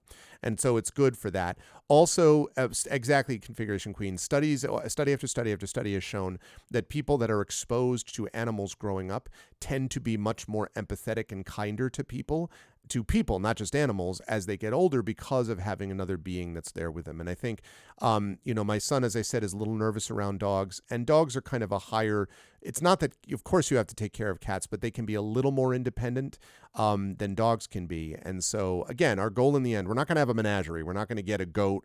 If we're up to my daughter, we'd have like 5 goats, right? Because my daughter loves goats. But no, it's, we're not going to have a menagerie, but a dog and a cat is reasonable. And my mother-in-law who lives with us is also on board with this plan. So yeah. Yes, we are thinking about that, Trifid. And one thing we have to be very careful about is making sure that we have the house. Now, the house can't be completely cat-proofed, but making sure that we have enough areas for the cat to be. Like, I'm going to be putting in this office a cat pillar or like bed or something like that, because the last thing, I just have this image of the cat, all of you watching me as the cat just goes and takes off every single picture that's on the top of that shelf, right? So we'll have to be a little bit careful about that because this house does have a lot of nooks and crannies. In particular, there is one spot that a cat could squeeze through to get into the basement. And there's a part of me that's like, that's good, because then any mice would definitely not, because that's the other thing too. Once you have a cat, mice are much less present. I was talking to an exterminator who said that in 25 years, he has only ever found one house with a cat that also had mice. Like, once a cat is in the house, mice just don't stay there. And the reason is because of the cat urine and because of a bunch of other reasons that they can smell. So one part of me was like, maybe we let the cat down in the basement, and see. But no, I don't want the cat down there because I don't want the cat to get hurt. So we're going to block that off. But, it'll be a learning experience, but I think it'll be good for us. And also the portability of the cat will be good. Yes, definitely. We have good air filters already. I have a very good one up here. We have a good one down in my bedroom, but that is good advice for sure, Trifid. We will do that too. So, no, we do not want an ARV zoo. No. We want 2 animals total, and we're starting with just 1. And so, yeah, we're gonna, because it'll be expensive enough to deal with, and we want to make sure that we do it the right way and we, take care of it. But I'm actually looking forward to having a pet in the house again, because I really miss my dog Lilo, who's been gone now for many years, and I miss her. I miss my pets. I grew up with dogs, so I miss my pets. And having a cat, would be a cool starting place, and then a dog down the line. So that is the plan. Thank you, Configuration Queen. I hope so too. And I will be. You'll all be not the first to know, but you'll be among the first groups to know once we have that. I'm sure that will become part of the channel life, let us say, when we have this year. Unless, I suppose, the cat absolutely loathes me. But that usually has not been my experience. Usually I get along pretty well with cats. I love the chill cat. I'm always a big fan of the chill cat. My mother-in-law used to have a cat called Loverboy, who was the Scottish fold. And he was always this super chill. Like, he was always just like, and I'd always be like, hi, Loverboy, and I'd pet him, and he'd be like, purr, purr. I'd be like, how you doing? He's always just like, I'm just hanging. I'm all good, dude. So I always kind of like that. There's something very peaceful about, seeing Loverboy the cat. Yeah, cat goes flying across the screen. Great. At an epic moment, right? Anyway, so I am, that is what we got down the line. But I have spent way too long talking about cats, and we need to rise up on out of here. I want to thank you all for being here tonight. Seriously, thank you. It was really nice. That's very sweet to say. Thank you, Emily. I appreciate that. Everyone, I think, who gets to know you likes you too, Emily. That everyone in our chat, as has been proved, has said this multiple times. So what is not to like about Emily, who's a really good person and a good friend. I am going to rise up on out of here, though, because the time has come for me to just Emily's. What? I'm also that is your brother's problem, not other people's who can see good people's problems. Okay. That's them. That's not you. That's them. Please remember that. I'm going to rise up on out of here. I want to thank all of you for being here tonight. This was a lot of fun. I am going to go watch highlights of my UConn Huskies obliterating Gonzaga. I'm going to enjoy that greatly. Nothing against people who went to Gonzaga. It's just that, let's go Huskies. I'm so tempted, instead of doing my outro video, to do the Connecticut UConn Huskies. Da, da, da, da, da, da. Very tempted, but I won't. But anyway, they're going to be in the Final Four, and that's awesome. If you like what you saw and heard tonight, please make sure to follow the channel. You know what?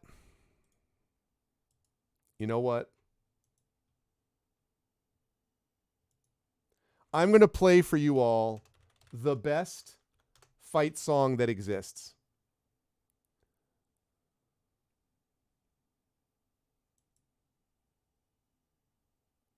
Hang on a second. Dragon Spear did this.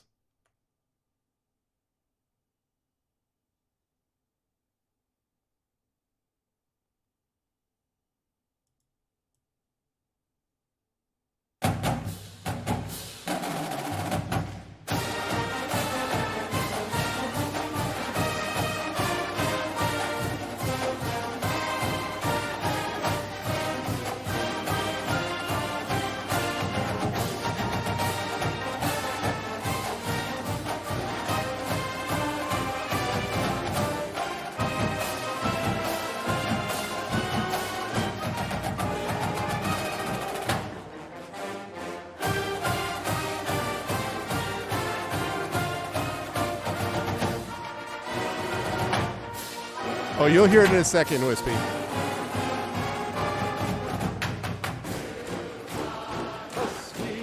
Symbol of might to the foe. Fight, fight, Connecticut. It's victory. Let's go. UConn Huskies. Do it again for the white and blue. So go, go, go, go. Connecticut, Connecticut, CONNECTICUT,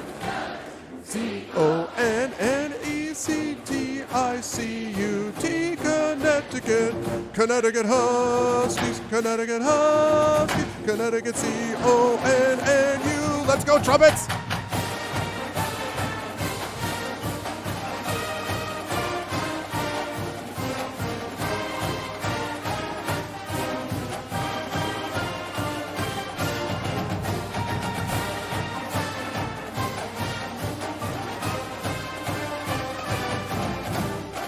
Big finish here. This is the best part, by the way. This part comes up here, right here.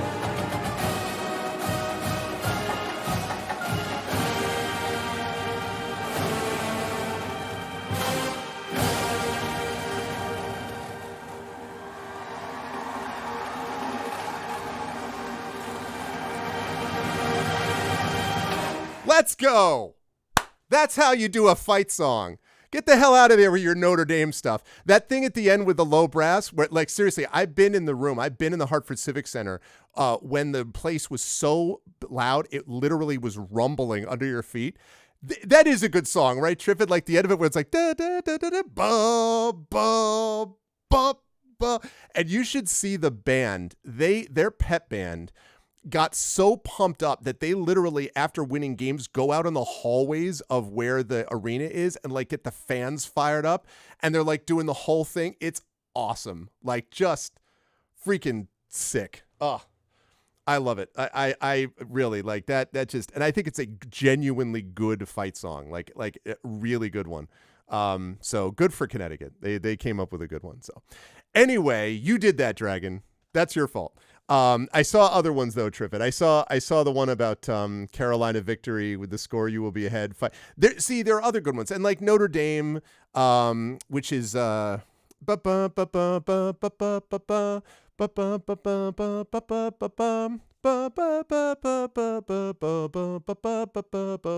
that's good, but it's not. That's the best. Anyway, thank you all for indulging me while fight fiercely Harvard, fight. Nonetheless, some of these fight songs too, like there are some ones, there's one that I heard that sounded like what would happen if Brian McKnight wrote a fight song.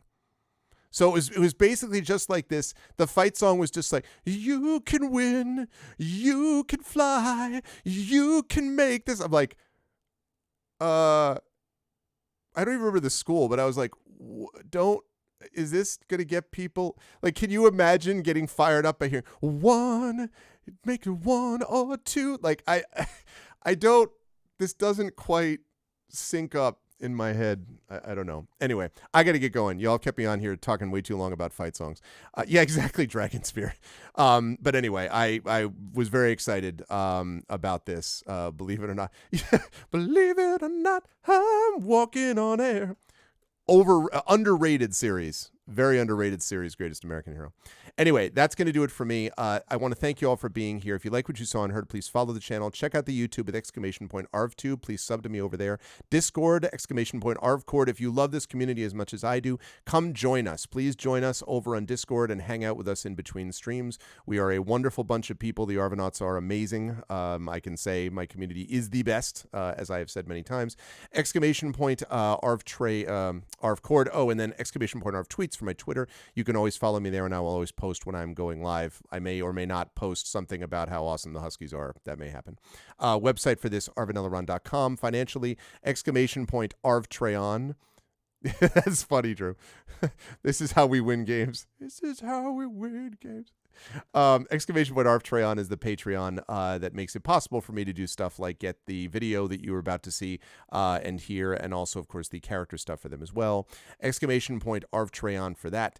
!ArvShop for my merchandise area, where you can get stuff relating to various campaigns. Triffid and I are reworking that, and that should be ready in a couple of weeks with the new merchandise stuff, so that'll be happening. And then we have, of course, the sub to the channel, as some of you did today. Subbing to the channel is always very much appreciated. Get those custom sub badges to use here, there, and everywhere across Twitch. That is always very much appreciated. And if you haven't already done so, please consider, in addition to all of that, checking out the publishing stuff. Icarus for my graphic novel from the amazing Athos Arts.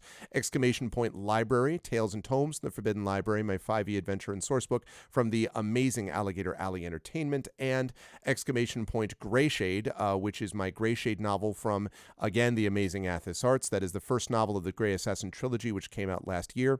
Renegade, the sequel, I'll be finishing up work and sending that off to Emily tomorrow. That is going to be coming out later this year. Heretic is the final book in the Grey Assassin trilogy that is going to be coming out next year, and you can order Greyshade now and pre-order Renegade and Heretic at that link. You can also pre-order the tabletop role-playing game of Greyshade being done by one Brandon O'Brien, and of course the audiobook being done by one Trent Sparks of Greyshade as well. So that's all available for you over there. And as always, I have one last thing about my other stuff. Klein. Please, if you are interested, 2 months from today, May 25th, is when we will have this live D&D event. I will be joined by CSE Cooney, Carlos Hernandez, Darkside Rob, Robert Austin James, and Zach Clay, who you saw tonight. Along with a high school student, we will be doing a live D&D event of Night at the Forbidden Library, and we'll be doing it in front of a live audience. $5 will get you tickets to gawk in the door. Come to Bridgeport, Connecticut, to the historic Klein Memorial Auditorium, and you can watch it yourself Thursday night at 6 p.m. Eastern. And if you can't make it here directly, then you can always come and watch the live stream, which is also $5. And all of that supports the Klein Memorial Auditorium and is the kickoff event for ArvCon, which, of course, is supporting the Damon Runyon Cancer Research Foundation. If you have if you are interested, please DM me your address if you like to do this, and I'd be happy to send you some flyers to distribute because, again, you can, even though they can't get there directly, maybe they could certainly come on for the live stream. I've already done that for a couple of folks, so feel free to do that if you wish. Last but certainly not least, you should ask Emily that. I don't think we have a direct ETA yet, but coming soon. Like we've made very good progress on it. So certainly by the summer. I would say it's fair to say by the summer for sure, Drew. I just don't know if it's like early summer or the end of summer, but I don't think I'm speaking out of school to say by the summer is a pretty good bet for the audiobook. And it's going to be amazing. Like it will be great. Should be before then. Okay, yeah. So I figured that's pretty safe. It's going to be great. I actually am really looking forward to listening to the whole thing start to finish with Trent doing it because it's going to be awesome.